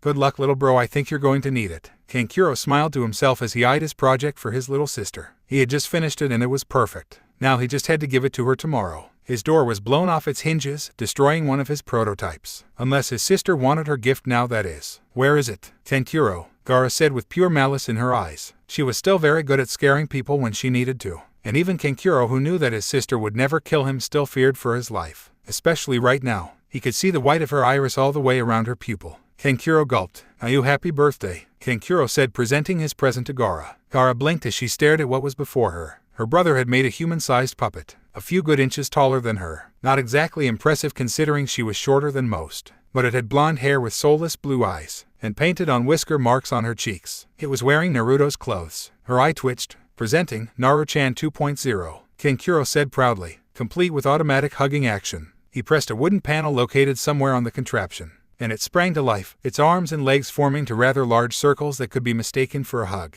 of death. So what do you think? The furious sand around her died down as she walked towards the puppet, a deep frown on her face. Gara wordlessly removed the jacket and shirt from the puppet before turning around sharply. Burn it, Gara commanded as she exited the room. But I worked so hard on it, Kankuro pouted. Gara turned one last time, looking at him. Kankuro gulped. Burn it? Why? Yes, 43 years, 2 days, 18 hours, 4 minutes and 20 seconds. That's how long it had been since Gara had last seen Naruto Uzumaki. Staring up into the cold night sky, as soon as she wondered how much he had changed. He was probably much taller than her. Probably stronger too. He probably grew up as well. She certainly had. She was a petite little girl when she first met Naruto. Now she was a slender young woman. She was still short, barely an inch past 5 feet. A fact that made dealing with certain old ninja twice as difficult as they needed to be. She had developed gentle womanly curves on her lithe frame as well. Due to her flowing cascade robes, she appeared to simply be a straight blob. Not that Gara ever tried to flaunt her slender frame. That was for only Naruto, if he pleased. Her most noticed feature was her hair. It had only grown to a deeper red over the years, moving from blood to a soft desert rose red. True to herself, she made promise when Naruto complimented her hair all those years ago she hadn't cut her hair. It was a mistake she lived with daily. The dry desert hair made hair frizz out of control. There was a reason why most Suna women kept their hair short. But due to her lack of sleep, Gara had plenty of time to maintain her hair. A ritual that she had begun to enjoy. It was odd, caring about something so feminine.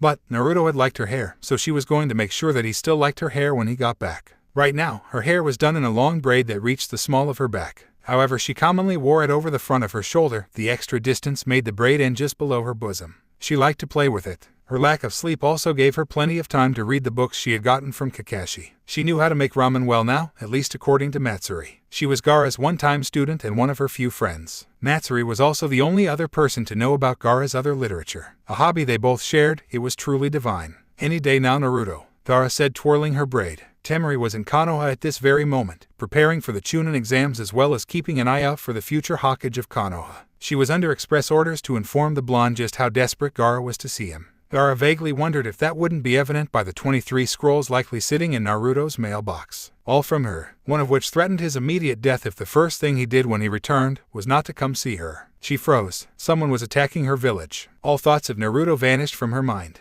All her desires for sleep were replaced with a fierceness to protect her village. She was the Kazekage after all. 3 years, 2 days, 18 hours, 52 minutes and 11 seconds. Suddenly becoming aware that you very much exist, was something Gaara had only done once before. The first time was when she first discovered the effect Naruto had on her. And now for a second time, Gaara was aware that she existed. Her hand felt heavy. She eyed it curiously. At least she had hands. That was better than not. She looked around, noting the white void she was surrounded by. She saw herself alone. So very alone. It was a feeling beyond crushing. She was going to be eternally and forever alone. Her right hand moved to her face. Tears. How long had it been since she cried? Had she ever? She felt the cold tears streaming and stopped down her face to her lips. They were salty and bitter. She looked hopelessly to the void. Naruto, was he all right? What was he doing now? Where was he? Just when she had finally made a connection, it was cruelly ripped from her hands. Was it fate? Was this destiny? Gara-chan. A voice shook her reality, the void she felt slowly dissipating. Her nightmare of being alone shifted into a dream. She felt a familiar calmness set in around her, a hopeful gaze spotted on her face. Feeling a hand on her shoulder, she sighed in liberation.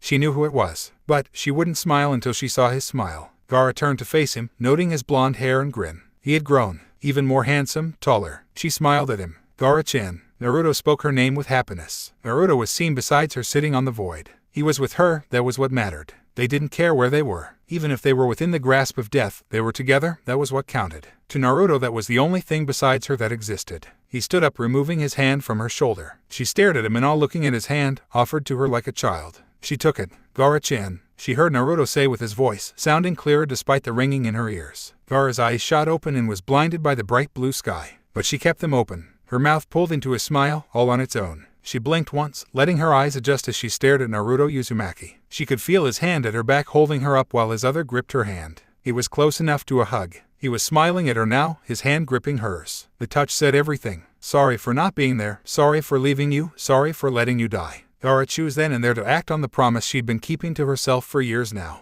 Her free hand, the one on the outside of their two bodies, found itself behind Naruto's neck. She wasn't quite strong enough to pull herself all the way up to him, nor was she strong enough to bring him down to her. So they met in the middle. The greatest sense of existence that Gara ever felt rushed through her. This wasn't the cute, naive kiss of innocence. This was the passion-filled kiss of youth. Their lips were hard and chapped, prickling against one another. But they were oh so soft, oh so perfect. The world fell away from them. She was no longer Keisuke. He was no longer a ninja from a different village. There was no Akatsuki and they weren't ninja. She was Gara, he was Naruto, and they were together. Closed out to the world. The kiss was a promise of more, a promise of so much more than any words could hope to describe. To Gara, it was a reminder that what she felt for Naruto wasn't just her clinging to the first person to make her feel, it was real. To Naruto, it was a confirmation that after all this was over, after Akatsuki was dealt with, after Sasuke was back in Konoha, that he could have real happiness. Their hopes and dreams were poured into that kiss. Slowly Gara pulled away, rather contented with her first kiss. She rather liked the completely stupefied look on his face. His half-lidded eyes blinked once, twice to regain his composure, before that stupid grin broke onto his face. Wow, that was all he could say. All he needed to say right then.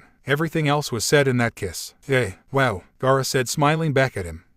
That was the sound to get their attention. The sound that made them both realize that they weren't the only ones around. It came from Temari, clearing her throat. The eldest of the Sand siblings was standing before them, an incredibly amused smile on her face. Behind her were the shinobi of the Sand, looking with gaping mouths at their Keisuke. Well, shit, Kankuro could make out. Gara's face turned a bright red, a deeper red than anybody save Naruto had ever seen her turn. She sucked in her upper lip, looking at ninja before her. They were crying, they were celebrating, because she was alive. They were her ninja. They came to try and save her, and they were rewarded by a show of her kissing some leaf shinobi. They all came to try and help you, Gara, Temari said, taking the final few steps towards Gara and Naruto. Temari extended a hand towards her prone sister, a look of pride and relief on her face. Gara took the hand, allowing Temari to pull her up and out of Naruto's grip. She stood for a second. Naruto didn't let her fall. Her legs were steady and she found herself using his shoulder to stand upright. Who knew coming back to life would be so tiring? Thank you, Naruto. Gara allowed herself to lean on him just a bit more than she needed to. A small, innocent enough gesture. The realization that the honored grandmother Chiyo's life was given so that Gara could live did sadden her. Though when Sakura told her what Chiyo's last words were, Gara couldn't help but smile. She would make sure the dream came true. Chiyo's words filtered through. This is for the world of peace that you and Gara can make with love, instead of the world of hatred my generation left you with. One look at Naruto, the boy-turned-man that had dragged her out of the darkness and into light. And Gara knew that if anybody could do it, it would be Naruto. He had the undeniable presence that would make the impossible possible. He was really taller now. It only bothered Gara slightly, as it would be much more difficult to kiss while they were both standing.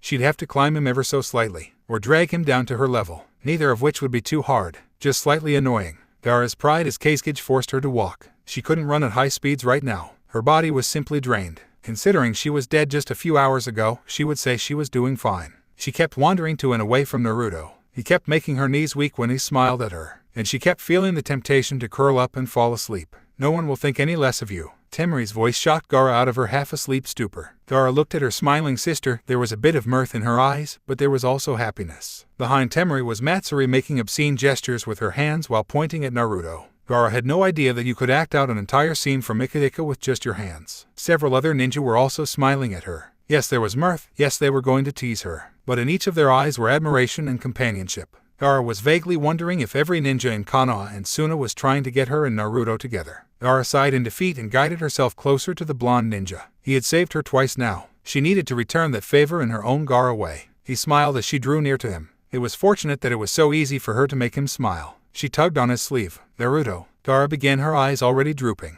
I'm tired. She was vaguely aware of the fact that Naruto had swept her off her feet and was holding her bridal style. Her head lulled as she began to fall asleep. She saw Matsuri and Sakura giving her a subtle thumbs up. She heard Rock Lee shout about youth. Rest up, Gara-chan, we'll get you home soon, Naruto said, smiling down at her. For once, Gara was quite happy with how small she was. She wouldn't be such a burden to Naruto and he'd be able to carry her for a while. It was relieving. Thank you. And just like that, Gara was asleep in Naruto's arms once again. It only took him 3 years. Jerk. Anytime, Gara-chan. Naruto smiled down at the sleeping redhead in his arms. She had become cuter, it seemed. Like some redheaded sand chipmunk. She was different and yet the same. There was less shyness in what she did, less innocent curiosity, especially if he thought about that kiss. That kiss was something Naruto wanted to do over and over and over and over and over again. Naruto's mind drifted to the scrolls in his bag. He kept a few of his favorites from Gara, including the one that threatened his immediate death should he not come visit her. It was rather sweet, in a murderous psycho kind of way. If you hurt her, I'll kick your ass, Kankuro said as he walked within shoulder-bumping distance of Naruto.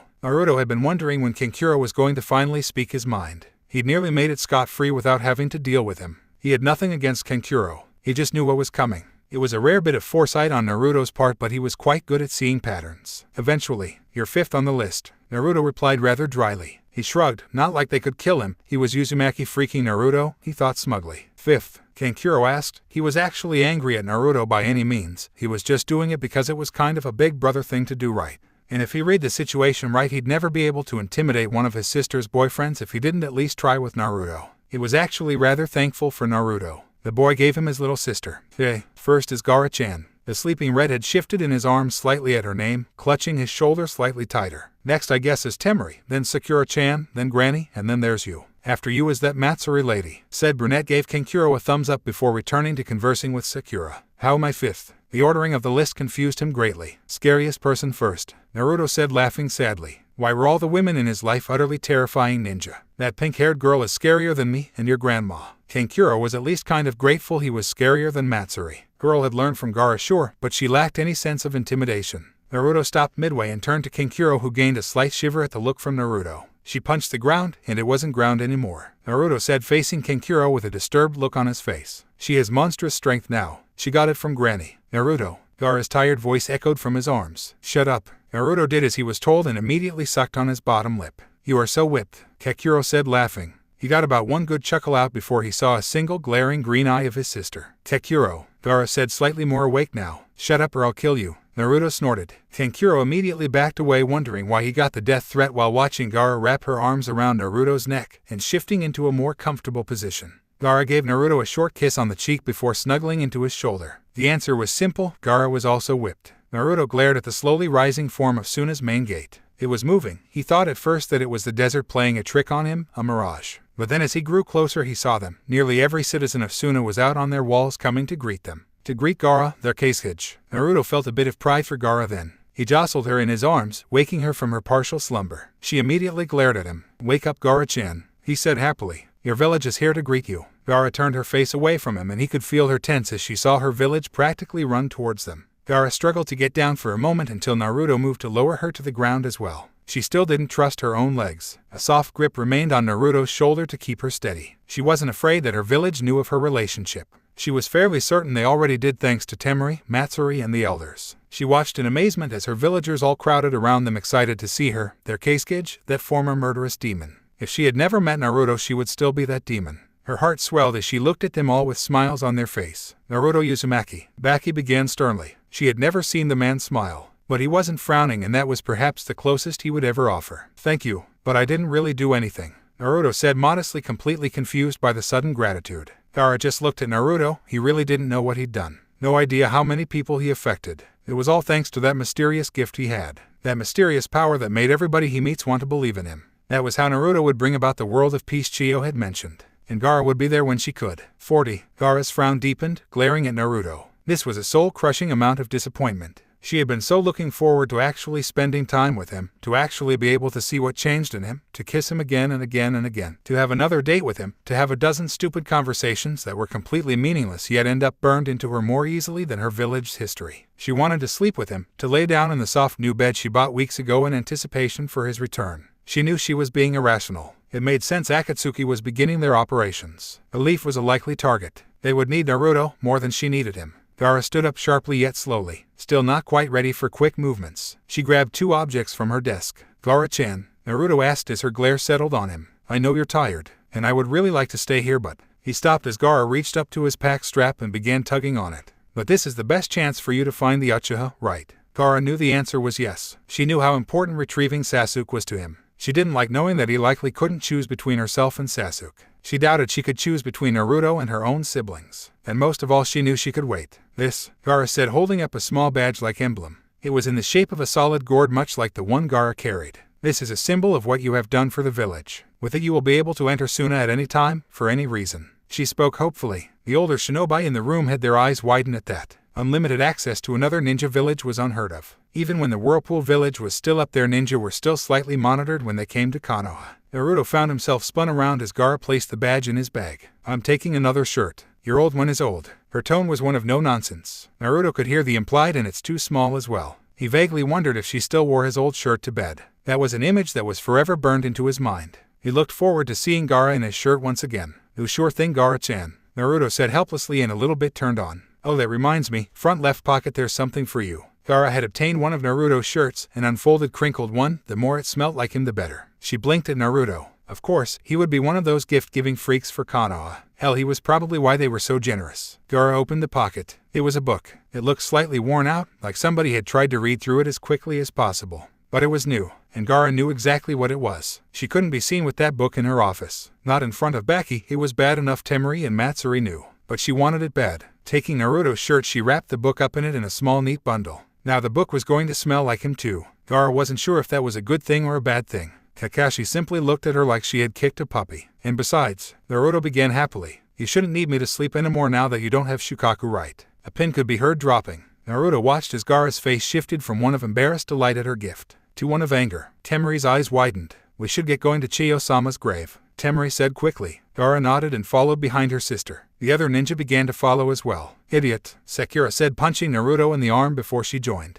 Huh, was it something I said? Naruto asked, confused. He looked at Kankuro, who just shook his head. Naruto was the one that upset Gara. Therefore it was Naruto's problem. It felt good. 40. They saw them out of their village. Gara wasn't good with long goodbyes. But at the same time she didn't know when Naruto would return again. I guess I should shake your hand or something. But I'm not really good at those things, so I'll just leave it there. Naruto began stammering, looking away from Gara's eyes and blushing in embarrassment. Gara blinked. She had been glaring at Naruto for a while now. She stepped forward with a sigh, her eyes softening as she did so. No handshake, Gara said simply as she wrapped her arms around Naruto. Those with keen eyes noticed her place something in his pocket. Naruto didn't notice, too shocked that Gara was hugging him. He really shouldn't have been. Just come back to me, Gara whispered in his ear. I miss you. Those 3 words made Naruto realize his mistake earlier. He made it sound like Gara was just using him for sleep. He was such a dunce. You bet, Naruto said happily as he pulled Gara back slightly. Just enough for the briefest of kisses. Any shorter and it wouldn't exist. Any longer and he wouldn't be able to leave her again. 40. Naruto, Sakura asked, noticing something in Naruto's pocket. What's this in your pocket? Curiosity had gotten the better of Sakura. She had seen Gara place the object in there and had waited for Naruto to pull it out and examine it. What? Naruto asked, digging into his jacket pocket. He found a small bracelet. It was a string of small round glass shapes, each one a finely made symbol of the leaf or sand village. It danced when the light hit it, sparkling into a dozen small rainbows. There was a small note with it as well. I had considered simply giving you a pair of my underwear. It worked in one of the books I read, but I wanted to give you something I made with my own hands. Something you could wear all the time. Gara. Naruto smiled as he put the bracelet on, placing the note in a safe place. It's a gift from Gara-chan, Naruto proclaimed happily, a little bit bummed on the underwear part. But this would do, till he returned to her, to his love. Gara hated snow. It was everything sand wasn't. It was crunchy, not soft. It was wet, not dry. It was cold. Not that sand wasn't during the night, but snow was just inherently cold. Snow also got everywhere and stuck everywhere. The snow in her sandals was only adding to her irritation at the moment. Not to mention her ability in the presence of moisture even took more effort from her, which displeased her. Basically, she really hated snow. She had just gotten out of the Cage Summit, where they pretty much had agreed to go to war to stop Madara from obtaining Naruto. She was going to see him now, but it wasn't going to be the happy reunion she wanted. She knew that, but still she was going to see him, even though she was going to tell Naruto that Sasuke had tried to kill her and that she had tried to kill him. Once again, Gaara found herself to be incredibly tired. Her last sleep in Naruto's arms was when she had just been brought back from the dead. That was a grand total of 6 months, 21 days, 4 hours, 6 minutes and 6 seconds ago. The stress of Akatsuki, of Naruto not coming back alive, was eating at her. Even her upgraded Naruto hugging device made out of the new clothing she took from him during their last encounter wasn't helping at all. Naruto was already standing outside in the cold when Gaara arrived at his location. She noticed his scowl vanish as soon as his gaze quickly met hers. The simple fact that Gaara could make Naruto smile brought her happiness. It reassured her that she wasn't just being selfish and using Naruto, though he would be used as a pillow as soon as there was a moment to breathe, which may very well be in the next life. Right now, they had something to discuss. Gaara-chan, Naruto said happily. His eyes basically showed that he was begging for good news. It was unfortunate that Gaara did not have any good news to give Naruto. Naruto went to Gaara as soon as she was close enough. He quickly enveloped her in an embrace that showed how long he had missed her. She sighed in relief, her stress vanishing in that simple hug. They shared the embrace, closed off from the cold snow around them and the eyes of their fellow ninja. The warmth was so nostalgic, she wanted to stay like this for a while, away from everything. But Naruto had to ruin it. What happened at the summit? Gaara sighed as she broke away from Naruto's warmth, taking a step back from him. She then told him what transpired. The decision of the cage, Sasuke's assassination attempt, Gaara's battle with Sasuke. She spared no detail, watching Naruto's emotions flash with every sentence. She saw rage at Sasuke's attack. She saw tenderness and relief that she was okay. She saw regret that he wasn't there to stop Sasuke. And that's what happened at the 5-cage summit. Temari said, sighing, obviously irritated by the turn of events. The whole ordeal was needlessly stressful for everybody involved. There was still more bad blood between the cage and villages than there should be. Sasuke doesn't see you anymore, he seeks only darkness, Gaara said, a frown etched into her face. Her eyes were closed now. She had resolved to tell Naruto the truth and what she thought needed to be said. But she didn't have the resolve to see Naruto's face when she did it. You once said to me you would become Hokage. Gaara opened her eyes to see the shock and hurt on Naruto's face. She took a step forward till she was within an arm's length of Naruto. I've become Kasuke. She placed her arm onto Naruto's, feeling the cold warmth he offered at the moment. She couldn't help but rub his arm longingly. I know that you have resolved to take the mantle of a Kage, so you must do what needs doing, as Sasuke's friend. Their eyes met, a conflict of wills between them. Naruto knew that his decision was right. Naruto again knew that Gaara was right. Gaara knew that she was wrong, but again she knew that he was wrong. Naruto's eyes flickered away from hers, looking down at the ground. The moment Naruto pushed her hand away hurt her a bit, but she wasn't surprised by his motion. He was a human after all. We've relayed everything we came to say. Temari interjected for the two, breaking the icy silence that was settling between Naruto and her little sister. Let's go, Gaara. Allowing her gaze to linger on Naruto for just a second longer, Gaara began to turn away from Naruto. She needed to tell him something, to make certain that this confrontation wasn't just a bitter one. She stopped after a few steps. She didn't turn to him, just clenched her fist and let the words flow out. I believe that I'm in love with you, Gaara said abruptly. Naruto's eyes widened slowly. He looked at her figure, completely shocked. She still didn't turn back, staring straight ahead. She could blame the tears brimming within her eyes on the snow. Before, love was just some cruel joke tattooed on my forehead. It was something that only the weak had, something that would ultimately betray me. Gaara rolled her shoulders, standing up straighter and flexing her icy cold hands. Naruto always had warm hands, she realized. But after meeting you, I realized something. That love is important. We need it. Gaara let out a small chuckle as the first tear slipped off of her cheek. And I know that you love Sasuke as a brother. Gaara-chan, she heard Naruto mutter out. She turned to look at him. The slightest of smiles graced her face as she allowed a few tears flow freely. Now you must decide for yourself on what you can do for your brother. I'll be waiting for you at the end. Naruto smiled. He nodded in understanding. His once depressed face now filled with determination. Sorry, Gaara-chan, Naruto said. But he meant so much more in those words. Let's go, Gaara said as she and her siblings took off quickly, darting through the air, leaving Naruto who had a lot to think about, both regarding her confession and her decision. 40. What are you doing on the battlefield? Gaara finally shouted after a while of wondering what he was doing currently. It was the adrenaline, probably. Anoki had just taken down the third, or was it second Tsuchikage with Naruto's help. Naruto, the same idiot that she was fairly certain she loved at this point, was on the battlefield. A battle that was taking place to make sure that he, more specifically the Kyuubi that he contained, didn't get obtained by Madara. Why did you come? Gaara shouted again, feeling actual anger build up inside of her. Did he not understand that for him, being here was ruining the whole point of this battle? They were fighting so that the Kyuubi would be safe. She was fighting so that he would be safe. Naruto just grimaced, looking sideways. Are you well? He made out in slight anxiety. Gaara noted that his body radiated a golden chakra that seemed to give off heat. He appeared much happier since their last visit, his face twisting in jovial and embarrassed smiles. I love you. Naruto offered with a hopeful smile. This was not how he planned on telling her, but he hoped it would get him away from this mess currently. Gaara's eye twitched. She couldn't take it anymore. She knew he was trying to get out of trouble. She knew he was just trying to buy time to think of an actual excuse. And she couldn't care less about that. He meant those words. She could feel it. Whoa. Naruto found himself being thrust up by the sand beneath his feet and was met by Gaara, who floated over to him on her sand platform. Naruto's eyes widened. She wasn't certain what was different about this kiss. It could be the fact that Naruto was radiating chakra. It could be the fact that her heart was still pounding from battle. It could be the fact that Naruto just said that he loved her. It could be the fact that she believed him. It could be none or all of those things. But that kiss was utterly amazing. Now explain, Gaara demanded, dropping to the ground. And it better be good, Gaara demanded while wiping her mouth and folding her arms in a no-moving stance. As interesting it is watching you two love birds, there is still battle going on, Anoki commented as he began to float off the ground. Which is why I will brief you on the way. The voice of Shukaku Nara echoed throughout their heads. For a second, Gaara thought that Shukaku had somehow ended up inside her head again. She was only off by a vowel. Shukaku Nara explained the reason why Naruto was there, leaving a rather amused Anoki and a still slightly conflicted Gaara. Naruto, Gaara said abruptly, concern lacing her gravelly voice. I understand going from battle to battle. But are you certain you'll be able to use the Kyuubi's chakra for so long? Naruto frowned briefly before smiling at her. She should really learn to trust. Don't worry, Gaara-chan. I won't die until I do two things, Naruto said, grinning brightly at her. They maintained a look for a long moment as Gaara tried to piece together what the two things were. Become Hokage and what else? Gaara asked, rather confused and ashamed that she didn't know what Naruto's other desires were. Naruto looked endearingly at her, prompting a nervous blush on her face. Marry you, Naruto said simply. He watched with delight as Gaara's face went red at the thought, looking like she just ate something incredibly sour. Gaara couldn't reply, just muttering out a silent "oh," which produced chuckles from the blonde before her. She enjoying the thought. Naruto wouldn't die until after he became Hokage and he married her. A sudden bout of anger surged out of her then at the thought of those requirements for Naruto's death. If you die right after we get married, I'm going to bring you back to life and kill you myself. Gaara's death threat caught Naruto by surprise and he nearly tripped over his own 2 feet. Right, got it, Gaara-chan. 40. Why are you taking my head? Rasa, the fourth Kazekage, father of Gaara and the reason why Shukaku was sealed inside Gaara, asked in a puzzled and slightly concerned manner. Rasa understood perfectly well that his daughter had every right to kill him, but wasn't the taking of the head against that.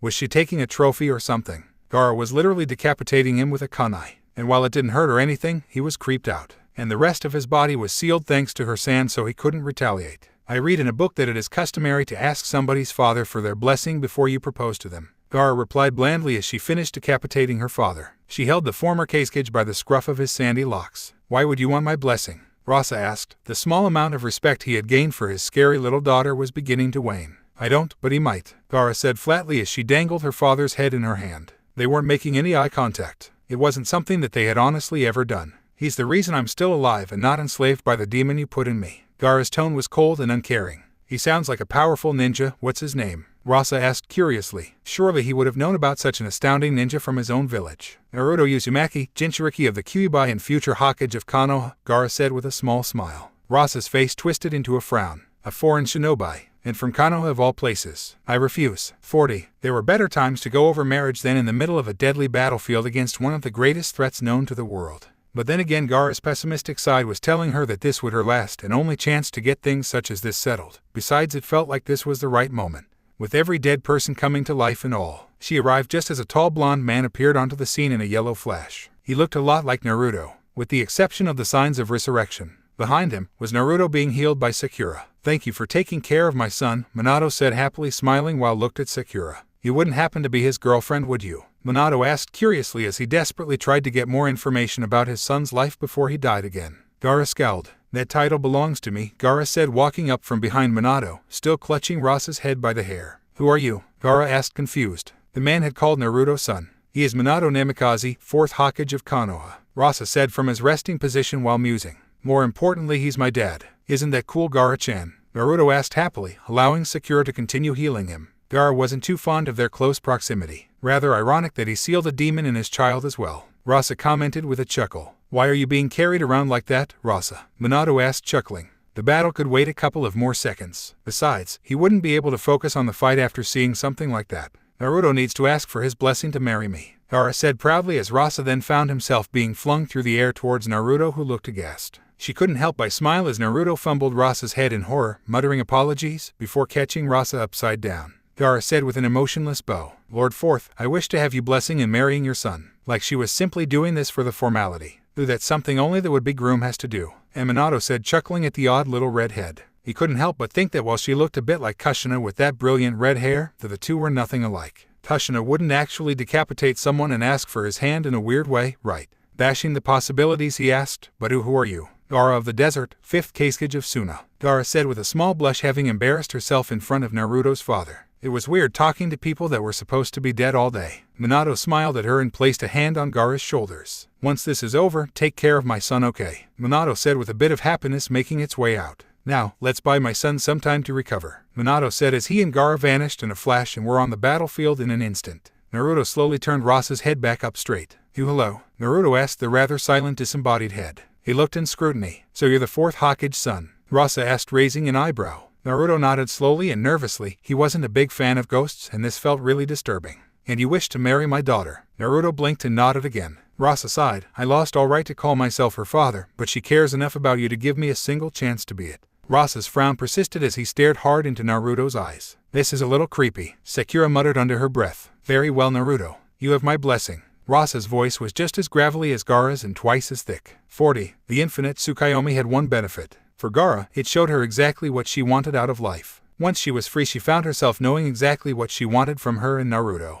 Which is why as soon as she found herself free from the technique, she went to find him. A simple feat if she focused. She had sealed some of her personal sand in Naruto's bracelet. Hence, she could always feel his general direction, regardless of distance. It was rather disappointing that she couldn't get it to sense distance, but at the moment she would go to the ends of the earth to find Naruto. Go, Kankuro said firmly as he wiggled his way out of the same cocoon Gara was trapped in moments ago. Me and Temari will make sure somebody is in charge. Kankuro wasn't going to lead the ninja, in her stead he would delegate that responsibility to somebody else. Likely Shikamaru or one of the other Kage. It was too much work. Thank you, brother, Gara said happily as she bolted away on a cloud of sand. She wanted the family that both her and Naruto were denied. She wanted children, to watch them grow up the way Naruto and her parents never did or could. She wanted to have a family with Naruto. That's what her dream in the infinite Tsukuyomi was. After traveling at max speed for hours, Gara eventually found them. Team 7 limping their way back to the others. Sakura was supporting Sasuke as they walked onwards, and Kakashi was supporting Naruto. Gara stood on the path in front of them and smiled at Naruto. He had done it, much like he had brought her out of the darkness all those years ago. He had dragged Sasuke out of the same darkness kicking and screaming.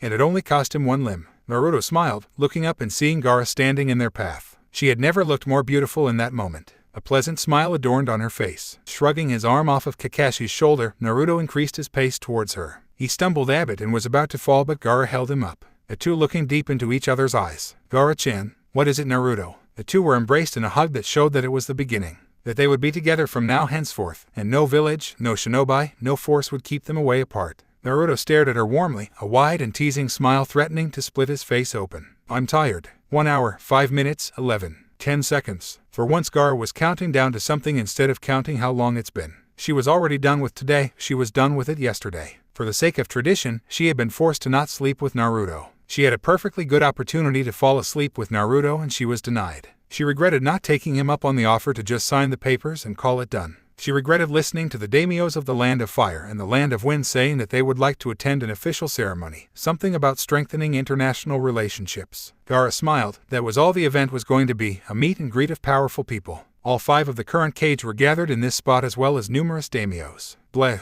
Gara forced out a choking sound, grunting in irritation as Sakura tightened one of the sashes on her brilliant pure white dress. The sash was dull blue, signifying her village's colors. It clashed wonderfully with her long red hair that she had allowed to be maneuvered into a cascade of crimson down her back. Sorry, Gara, Sakura apologized, huffing as she continued to fuss with the dress. Why am I the one doing this? Sakura asked, glaring at Temari and Matsuri, who were just sitting in the corner while Sakura fretted over Gara's dress. Temari spared an arched eyebrow, a slight amusement twinkling within her orbs. You are doing a pretty good job from what I'm seeing. Besides, too many cooks spoil the soup, right, Matsuri? Matsuri nodded with a kind smile that sent an apology to Sakura, who groaned at the comment. What a way to exempt yourself. She wasn't paying attention and unconsciously tightened the sash again to Gara's discomfort and annoyance. Her eyes narrowed as she tried to breathe. Be careful or I'll crumble to sand, Gara weakly warned, adjusting the sashes again, effectively undoing what Sakura had just done. She didn't know why they were putting up such a fuss about this. She already knew that Naruto thought she was beautiful, and that he thought she was most beautiful when she was just waking up. Gara didn't want to outdo that with an event that would only happen once. She didn't want a one-time event to be when Naruto thought she was most beautiful. She wanted to be the most beautiful every morning. She wanted to be the most beautiful to him every day. You're doing it because Temari is a tomboy, Matsuri pointed out, trying to placate an infuriated Sakura with a smirk on her face. And I'm colorblind. Temari shrugged at the excuse, not caring to support the argument. Sakura knew it was a bullshit excuse, although true, Matsuri also knew it was bullshit. It wasn't that she didn't care, she just wasn't cut out for these kind of things. Perhaps, during her own wedding she could correct that. I'm wearing white and blue though, Gara said, blinking at her friend. Matsuri was just being lazy. That does not excuse Temari at all, and besides, isn't Sakura a tomboy? A growl from Sakura in a sudden tug brought a small playful smile on her face. True, Temari said, relaxing into her chair even further. There's also the fact that if any of us touch the dress, Sakura will snap at us. I will not. Sakura snapped at them. Just someone come over here and hold this bit. Matsuri stood up and wearily grabbed the piece of cloth Sakura had designated. Gara frowned, feeling her clothing suddenly shift in an unexpected way. Why is there so much sand? Sakura whined, while she continued to work on the dress. A tug here, a tug there. Damn it, Matsuri, you're doing that wrong, give it here. Temari snorted. See, told you. She laughed, swirling the drink in her hand. She'd been of drinking age for 3 months and she was already a bit of a weeno. And she's called Gara of the desert for a reason, Sakura. Matsuri, Gara muttered grumpily as Sakura continued to huff and puff about the dress. Weren't weddings supposed to be happy events? Why was Sakura getting so stressed out about it? Oh right, Sakura loved stress. Yes, Gara, Matsuri asked, already knowing what Gara was going to ask. She had been making this same demand nearly every 15 minutes. Matsuri couldn't help but let some of the annoyance slip into her tone. Though tell Naruto I'm tired, Gara said, wincing as Sakura adjusted her dress for the umpteenth time. He says he knows. Matsuri, Temari, and Sakura all echoed instantly, dry expressions on their faces. None of you left though, Gara pointed out, looking around the room with what could be considered a pout. You've had all of us go tell him that at least once, Temari said, sighing. Besides, it's almost time to get started. Gara grumbled in response, allowing Sakura to position her arms once again. My feet hurt, Gara complained simply. Hold still, Gara, I'm not done. Sakura finally snapped at the bride. Sakura, if you don't stop, I'm going to walk out there naked. Gara's tone left little room for argument and Sakura backed away instantly. She would certainly do it. It'd be rather funny watching the world leaders gawk as she walked down the aisle completely nude. Gara smiled fondly, wondering what Naruto would do. Over the last couple years he had proven to be utterly amazing as a fiancé. If she had been just wearing one of his shirts when she walked out, he'd probably quickly take her to bed. For sleep and other bed activities, straight naked though. Gara could see Naruto's jealous side coming out and attempting to quickly make everybody not look at her. Or if he would strip down and join her in a rather tasteless prank.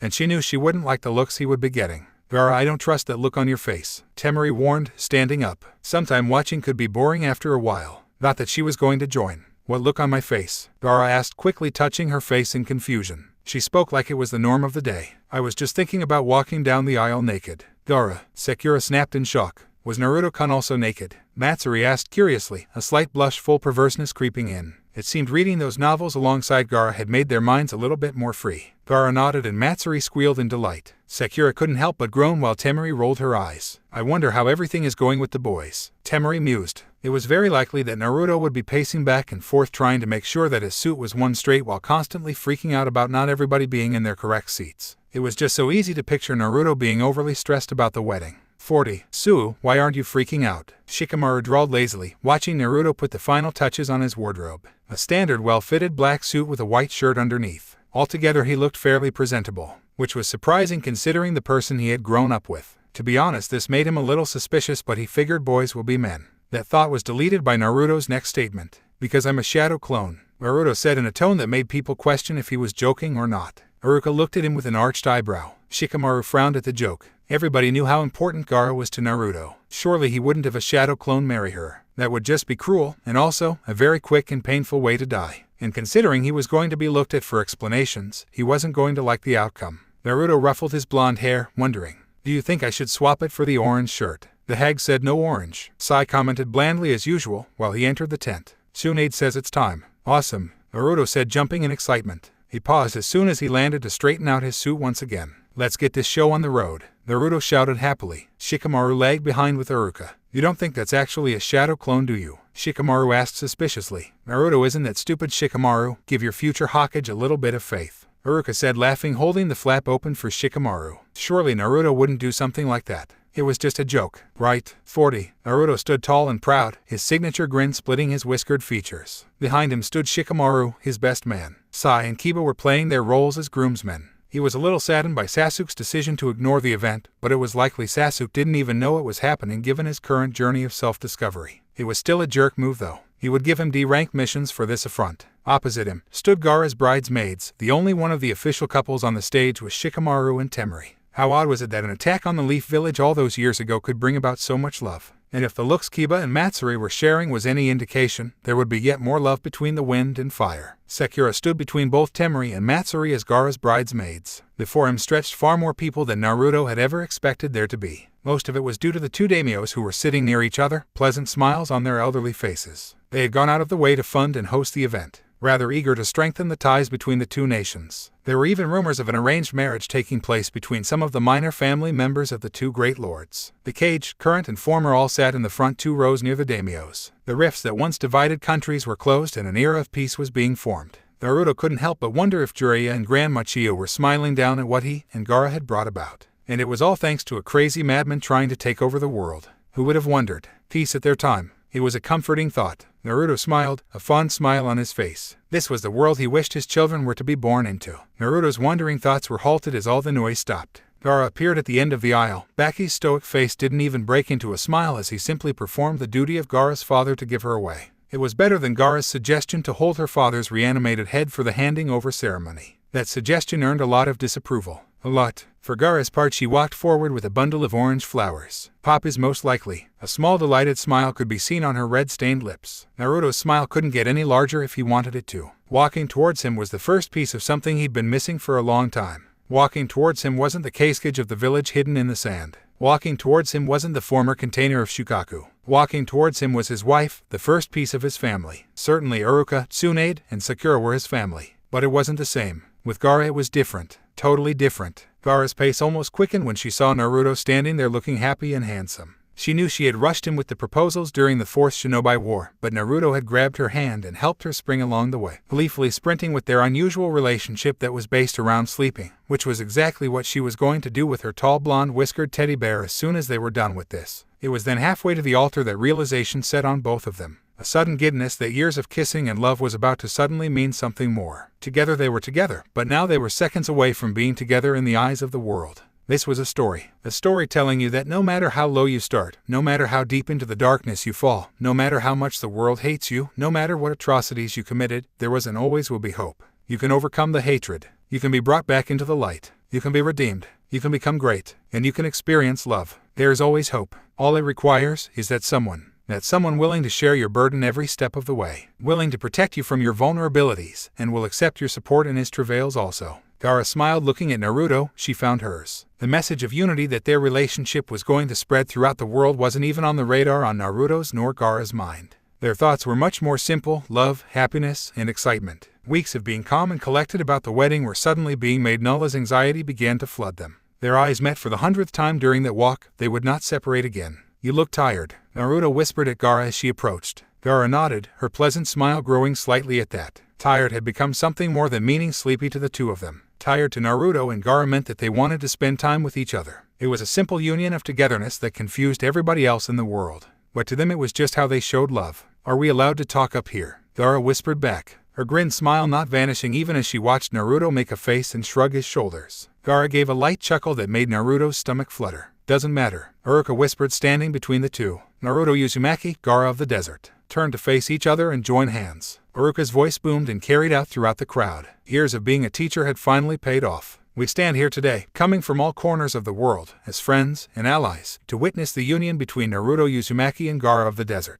Iruka smiled as he gazed at the young couple, their eyes firmly locked on one another. "The bride and groom have prepared their own vows." Gaara smiled. Truth be told, she was using a modified version of the wedding quote from one of the Ika Ika books, but only a few people in the audience would recognize it. Or so she thought. Apparently there were a lot of closet perverts in the elemental nations. Gaara looked at Naruto, letting the words flow off her lips. "Naruto-kun, random chance seems to have operated in our favor and brought us together. My heart is enlarged by your gentle strength, and I find peace in your presence. For your smile which warms my heart, your smile which pouts with love." Naruto's pupils shimmered with tears. Gaara looked at him truthfully. This was her words, her heart. "And at the leaping of my heart, I cry out, you are mine. Through rising suns and darkening stars, through peaceful times and troubled days, through smiles and through sadness, I commit myself to you, Naruto Uzumaki. To fan your will of fire, to support your dreams, and to love you unceasingly as long as our hearts still beat." Gee, Gara. Naruto gulped, lack of control over his emotions. Gara slowly blinked, watching Naruto's smile twitch ever so slightly, and a single tear began to worm its way out of Naruto's eye. He brushed it away with his bandaged arm, smiling brightly at her again. His mouth then moved. In you, I find beauty and enjoyment in the simplest of things. My desires are ignited and satisfied in one clean sweep.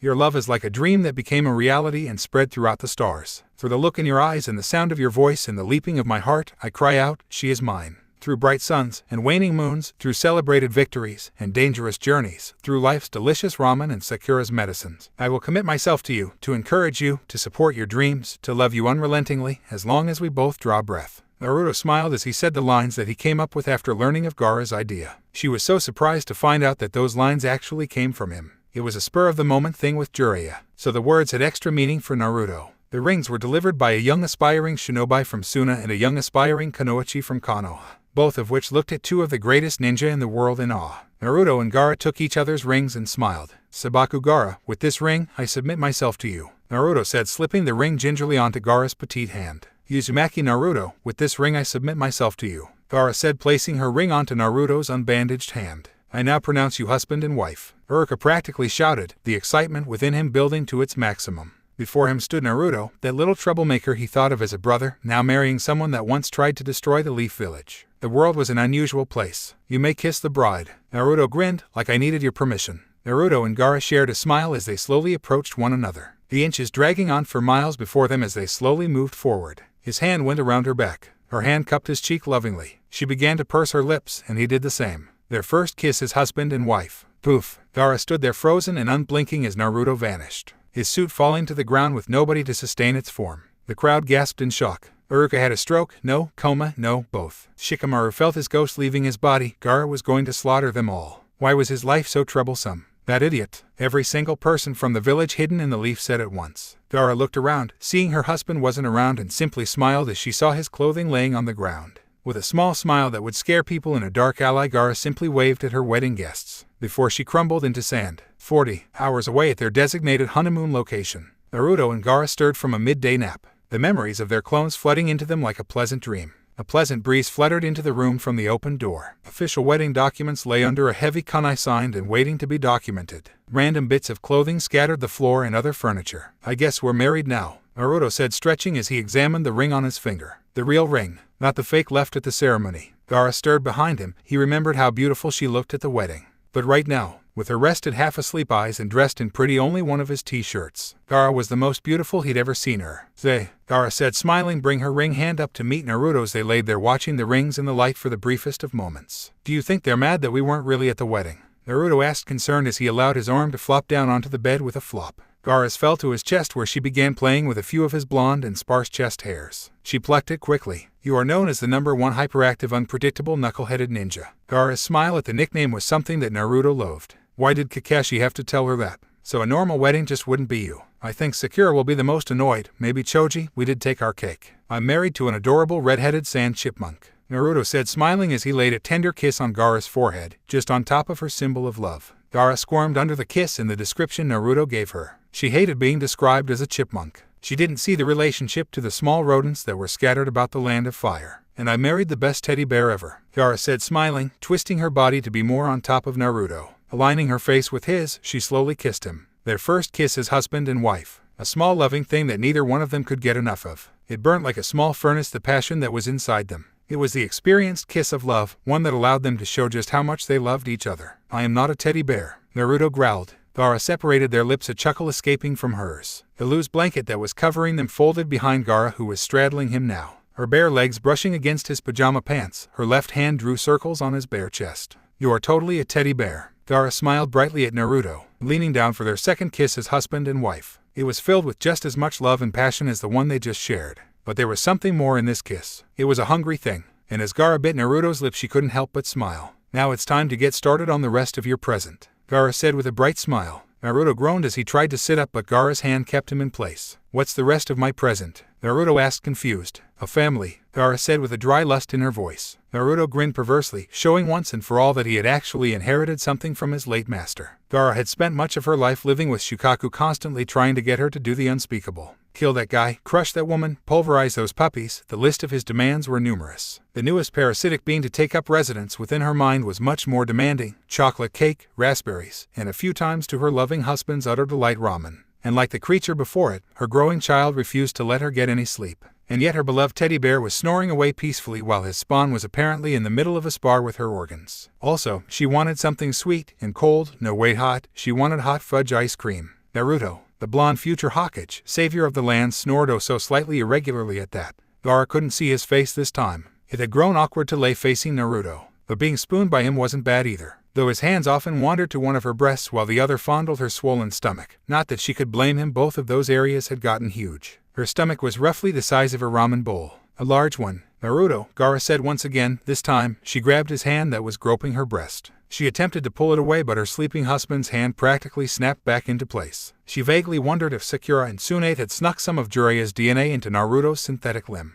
This time, Naruto awoke, and with a jaw-stretching yawn, snuggled back into the nape of Gaara's neck just below her long red braid. "Ways it, Gara." Gara froze, not because of Naruto's awakening nor because of the tightness of his grip on her breast. No, her darling unborn child was deciding that now was a good time to come out into the world. The bed was wet. It also still wanted the ice cream. "Gara?" Naruto asked, slightly more awake now. He lazily rubbed out the crust from his eyes. "You okay?" Gara sat up suddenly. Her muscles were contracting. "Go get Sakura." "Huh?" Naruto asked, a growing sense of panic counteracting Gaara's natural calm tone. "She's all the way in Konoha though." Gara sighed and chose to forgive her husband for being an idiot. Sakura had insisted that she stay with them in Suna until the baby was born. That was over a week ago. "Naruto, the baby is coming. Go get Sakura. The baby is coming." Naruto repeated. Gara watched his blue eyes blink at that, and then widen considerably. "The baby is coming." "Holy shit," Naruto shouted as the statement woke him up like a cold shower in the morning. "Go get Sakura," Gara repeated while Naruto stood up and began to panic. "What do I do?" Naruto asked in a panic. He was out of the bed in a second, attempting to help Gara up. "Wait, no, you should lay down right. Get Sak." "Oh wait, I know. I should go get Sakura. She's here, right? Okay. You stay right here and don't panic, okay? Panicking is not going to help." "Oh, wait. We're supposed to do those breathing exercises, right? Okay, wait. Breath with me, in and out, in and out, in and out, in and out. Wait, what am I doing? I need to go get Sakura. Okay, I love you. Both of you, don't panic. Sakura's awesome at this. Hold on, I'll be right back." Gara was just befuddled. She watched Naruto run around the room twice before he finally left. Sakura wasn't that far, but she wondered if she should have made Naruto wear more clothes other than his froggy boxer shorts. Gazing at her protruding stomach, she felt a kick. Her natural response was to poke back. "You better not inherit your father's motor mouth." The child didn't respond. Gara took this as a good sign. "Sakura-chan." Gara heard her incredibly loud husband's voice echo throughout the halls of her home. An impressive feat considering that sound didn't bounce well over hardened sand. What? Sakura's voice carried just as far. "Gah. Naruto, what the hell are you doing? Put some pants on." Naruto sounded curious. "Why are you naked?" Gara had to remind herself that she loved Naruto dearly. She also had to remind herself that she was the one to make him impregnate her. "It's hot in Suna, you idiot. Now get out of my room." "Wait. Oh, yay. The baby's coming." There was a long silent pause. Gara vaguely wondered if Sakura had killed her husband. Given the current state of things, she wouldn't be too terribly upset until she tried to sleep again. Her eyes once again drifted towards her round stomach. "Maybe you'll be a good substitute. The baby's coming." That one was Sakura's as there was a sudden slamming noise. "You idiot. Why didn't you say so sooner?" Gara was once again happy that she had convinced Naruto that Shikamaru and Temari would be much better godparents than Sakura and Sasuke. These feelings were compounded when Sakura came barging in wearing nothing but a bathrobe. Sakura herself was also 3 months pregnant, still a long time till her due date, so she wasn't exactly showing. Throughout the entire birthing procedure, it was Gara that remained calm. Even the very experienced Sakura, who had overseen the births of more children than Gara would ever care to hear, was in a panic. Gara blamed Sakura's pregnant state and more or less missing husband. It was Gara that told them that she should be in the tub. It was Gara who kept track of her contractions. Their regularity was something she found a brief bit of enjoyment in. It was Gara who reminded Sakura that she was the midwife. It was Naruto that squeezed Gara's hand. Gara had decided to do a home birth. The reasons were rather simple. She was good friends with the best medical ninja, she was having a healthy pregnancy, she wanted to freely be able to snuggle with her teddy bear, and lastly, somewhere along the line, she obtained Naruto's disdain for hospitals. The birth was ended with a plop. 32 minutes, 16 seconds since her water broke. "Wow," Sakura said loudly. She was quick to cut the umbilical cord with a chakra scalpel. "That has to be the easiest birth I'd ever done." Gara stared at Sakura. She wanted to walk over to her baby, but her legs were filled with sand. Having Shukaku removed was more painful. The dryness in her voice earned her a chuckle from Naruto and a snort from Sakura. All I'm saying is that you should have like 50 kids with how easy that was, Sakura said in a half-asleep voice. She handed the oddly silent bundle to Gaara and let out a yawn. For Suna, I am required to have 3 children, Gaara said plainly as she examined her newborn child. She had hoped that she would feel some sort of motherly love right off the bat for her child. It was small, pink, and had a horn made of wispy red hair. With 2 whisker marks on each cheek, Gaara's teal eyes met her child's blue eyes. She had no connection to this creature she just gave birth to. Is it a boy or a girl? Naruto finally asked. He moved over to Gaara's shoulder to look at his child. Huh? Sakura asked in confusion. She could have sworn that she had told them. It's a boy. Gaara could see the instant love in Naruto's eyes. She watched in amazement as he tenderly brought a finger down to poke the silent child's nose. Hey, there little guy. I'm your daddy. The child squirmed at the touch and let out a small grunt. Sakura sat down on her chair and looked at the newly formed family. Gaara seemed off somehow. You 2 decide on a name yet? Well, how about it, Mom? He's got your hair. Naruto had agreed for her that whoever the child got their hair from was going to get to name it. It was the only way he was going to get a child called Boruto. Gaara stared at her son. The child was fussing. Almost without thinking, she brought it to her exposed breast and the child began suckling. It was a strange sensation. Arashi. The name wasn't even one that she was considering before now. Arashi Uzumaki. She repeated, feeling his weight. Naruto looked at her and smiled brightly. I like it. Yeah, I'm very happy and stuff. Any questions or can I go to bed? Sakura asked, rubbing her eyes. Naruto spoke first and pointed at Gaara's chest, brushing against the breast that was not being occupied by Arashi. Does she get to keep those? Sakura examined Gaara's swollen chest briefly, resisting the urge to pat her still rather a flat chest. Some do, some don't. They're too big, Gaara complained. She didn't like them. They were heavy and moved too much. I don't like them. Naruto smiled at her. Me and Arashi do. Sakura let out a deep sigh at her idiot teammate. Anything else? Gaara looked at her child one last time, then looked at Sakura, then finally at Naruto. When she was born, her mother had sacrificed herself so that she could protect her. That was the kind of love Gaara was expecting to feel. The same kind of love she felt for Naruto, the love where she would do absolutely anything for them. Why don't I love my child? The room dropped 5 degrees. Postpartum depression, Sakura said grimly. It's uncommon but rare, especially among shinobi. Naruto wisely sat and listened as he squeezed Gaara's hand gently. What exactly are you feeling for your child? Gaara examined Arashi. What did she feel when she looked at her son? There wasn't anything really. Nothing. I thought there was supposed something that would make me want to give my life to make certain he lived. Gaara then blinked and looked at Naruto. She did not like the frown on his face. I don't want to be like my father. Naruto simply held his wife for a long time. He wasn't certain when Sakura left. He didn't even remember when Gaara started to cry. Probably the 9th time he said they'd get through this together. 6 months passed and Gaara noted a few things. One was that she could be a mother and she did love her son. The second was that Arashi was very quiet, very silent, and very curious. The third was that her son had inherited her Kekkei Genkai in a very unusual way. The fourth and most troublesome, that she would forever curse herself for naming her son after a storm. Gaara. Gaara looked up from the stack of papers that had somehow developed during her pregnancy. There had always been paperwork, but apparently, the village fell apart if she had to leave for a few weeks to give birth to one of their future leaders. She put sand in the tea of one of the counselors that made a comment about why a woman shouldn't lead. Matsuri barged into the room, her reddened face filled with panic. Arashi-kun is flying. Gaara blinked, more confused than shocked. What? Arashi, he started floating and then he started flying and I couldn't catch him. He kept avoiding me, and even Kankuro can't catch him with his puppets. What of Naruto? Doesn't he have some sort of flying ability or something? Matsuri blinked in confusion. Gaara, Naruto's been gone for a while. He's in Konoha. Oh, Gaara briefly wondered which was more worrisome, her son flying, or Kankuro trying to catch him with that Sasori puppet of his. I will go retrieve him.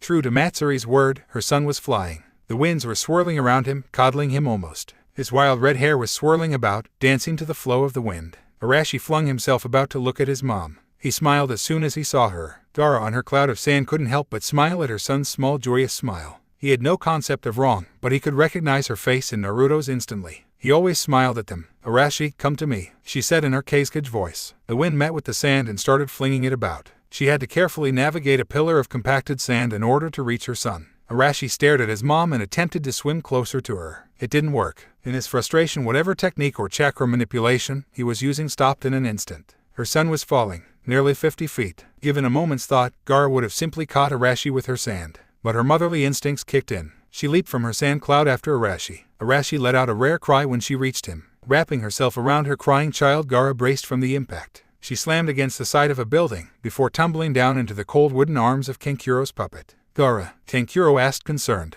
You and Arashi okay? Now safe? Gaara examined her child who smiled at her the same way Naruto did when she found him doing something stupid. I believe my son has inherited his father's sense of adventure. When Naruto returned to Suna, he was rather curious why his son had a leash and harness on him, and why his wife had a cast on. 40. Gara had a great deal of contempt for the council of her village. She certainly respected them, and they were practical in that they reduced her paperwork load by a great deal. But at times when they asked her for something beyond her duty, such as right now when herself and Naruto were standing before her council with the current Hokage, Kakashi, joining in. Kakashi had sought to enroll their 2-year-old son into an early program in Konoha, given his ability to manipulate the wind like Gara could sand. When Naruto brought the idea to Gara, she was almost ready to agree, although that would mean her 2-year-old son would be spending a lot more time in Konoha, which would not be a bad thing once the train was built between the villages, cutting the journey from a full day to 2 hours. Everything was okay until her council discovered that she was planning on sending her child to train in Konoha. Even after the war and all these years of peace, none of them wanted who they saw as the future Kazekage go to any other village for training. "We're not taking your future ruler away," Kakashi drawled out, looking half asleep and half ready to throw his hat at Naruto. "Our aim is to simply help Arashi become the best ninja he can be, and we have a. It's bad enough that Gara choose your future Hokage as a husband. We will not be having our future leader be taught to be loyal to Konoha." One counselor interjected. Oddly enough, it wasn't one of the older ones, it was a younger member that Gara had elected in hopes his views would be more liberal. Sometimes being patriotic was a bad thing. "We wouldn't be training him to be loyal to Konoha," Sakura, who was at the head of the program, said firmly. "It's an early." Gara looked at her husband, who was sitting right beside her, holding her hand tightly. A small smile was on his face as he stared off into space. She was at first mad that he wasn't paying attention to the discussion, but then realization crept in that it was an incredibly stupid conversation. The council had no say on what she did for her son. Due to the alliance, due to the treaty, due to Arashi's last name, they couldn't touch him. At least not directly. The council could make her life hell until she got fed up and fired them all by removing the current floor of the building. She had filled it with sand once when they first scolded her about marrying Naruto. It was her life and her family. Suna would not be weaker for this bond. They needed to know that. "We're not sending the Kazekige's only child to Konoha," one of the elders shouted, getting a round of nods of approval from his fellows. Gara examined the floor as the discussion was getting heated, largely because Kakashi was letting the emotional Sakura speak for him. It almost looked like he was rereading Volume 2 of Ika, a classic. From the depth of the pages, she could see it looked like he was close to the part where Nezumi and Tariya have a heated. An idea struck Gara then. Without warning, she stood up sharply, dragging a puzzled Naruto up with her. "You are saying this is a problem because of my only child, correct?" The council turned to Gara, silence befalling over them. They blinked. "Well, yes." Naruto looked at his wife. He liked the way she was squeezing his hand. Good things always followed. "Well then, this issue is settled. I apologize for bringing you out here for nothing, Hokage-sama," Gara said swiftly. "Sakura-san, could you watch over Arashi for a few hours?" The pink-haired woman blinked at her red-headed friend. "I don't think Sarada would mind, but why? We're going to go make another child." The room fell into silence as the Kazekage dragged her husband out of the room. The last sound on the way out was Naruto's soft sweet. Good things did follow. Okay, sadly the chapter is over. And if you enjoyed, just leave a like and subscribe with post notification, so when the next chapter is ready, you will be notified. Okay, see you in the next video. Bye.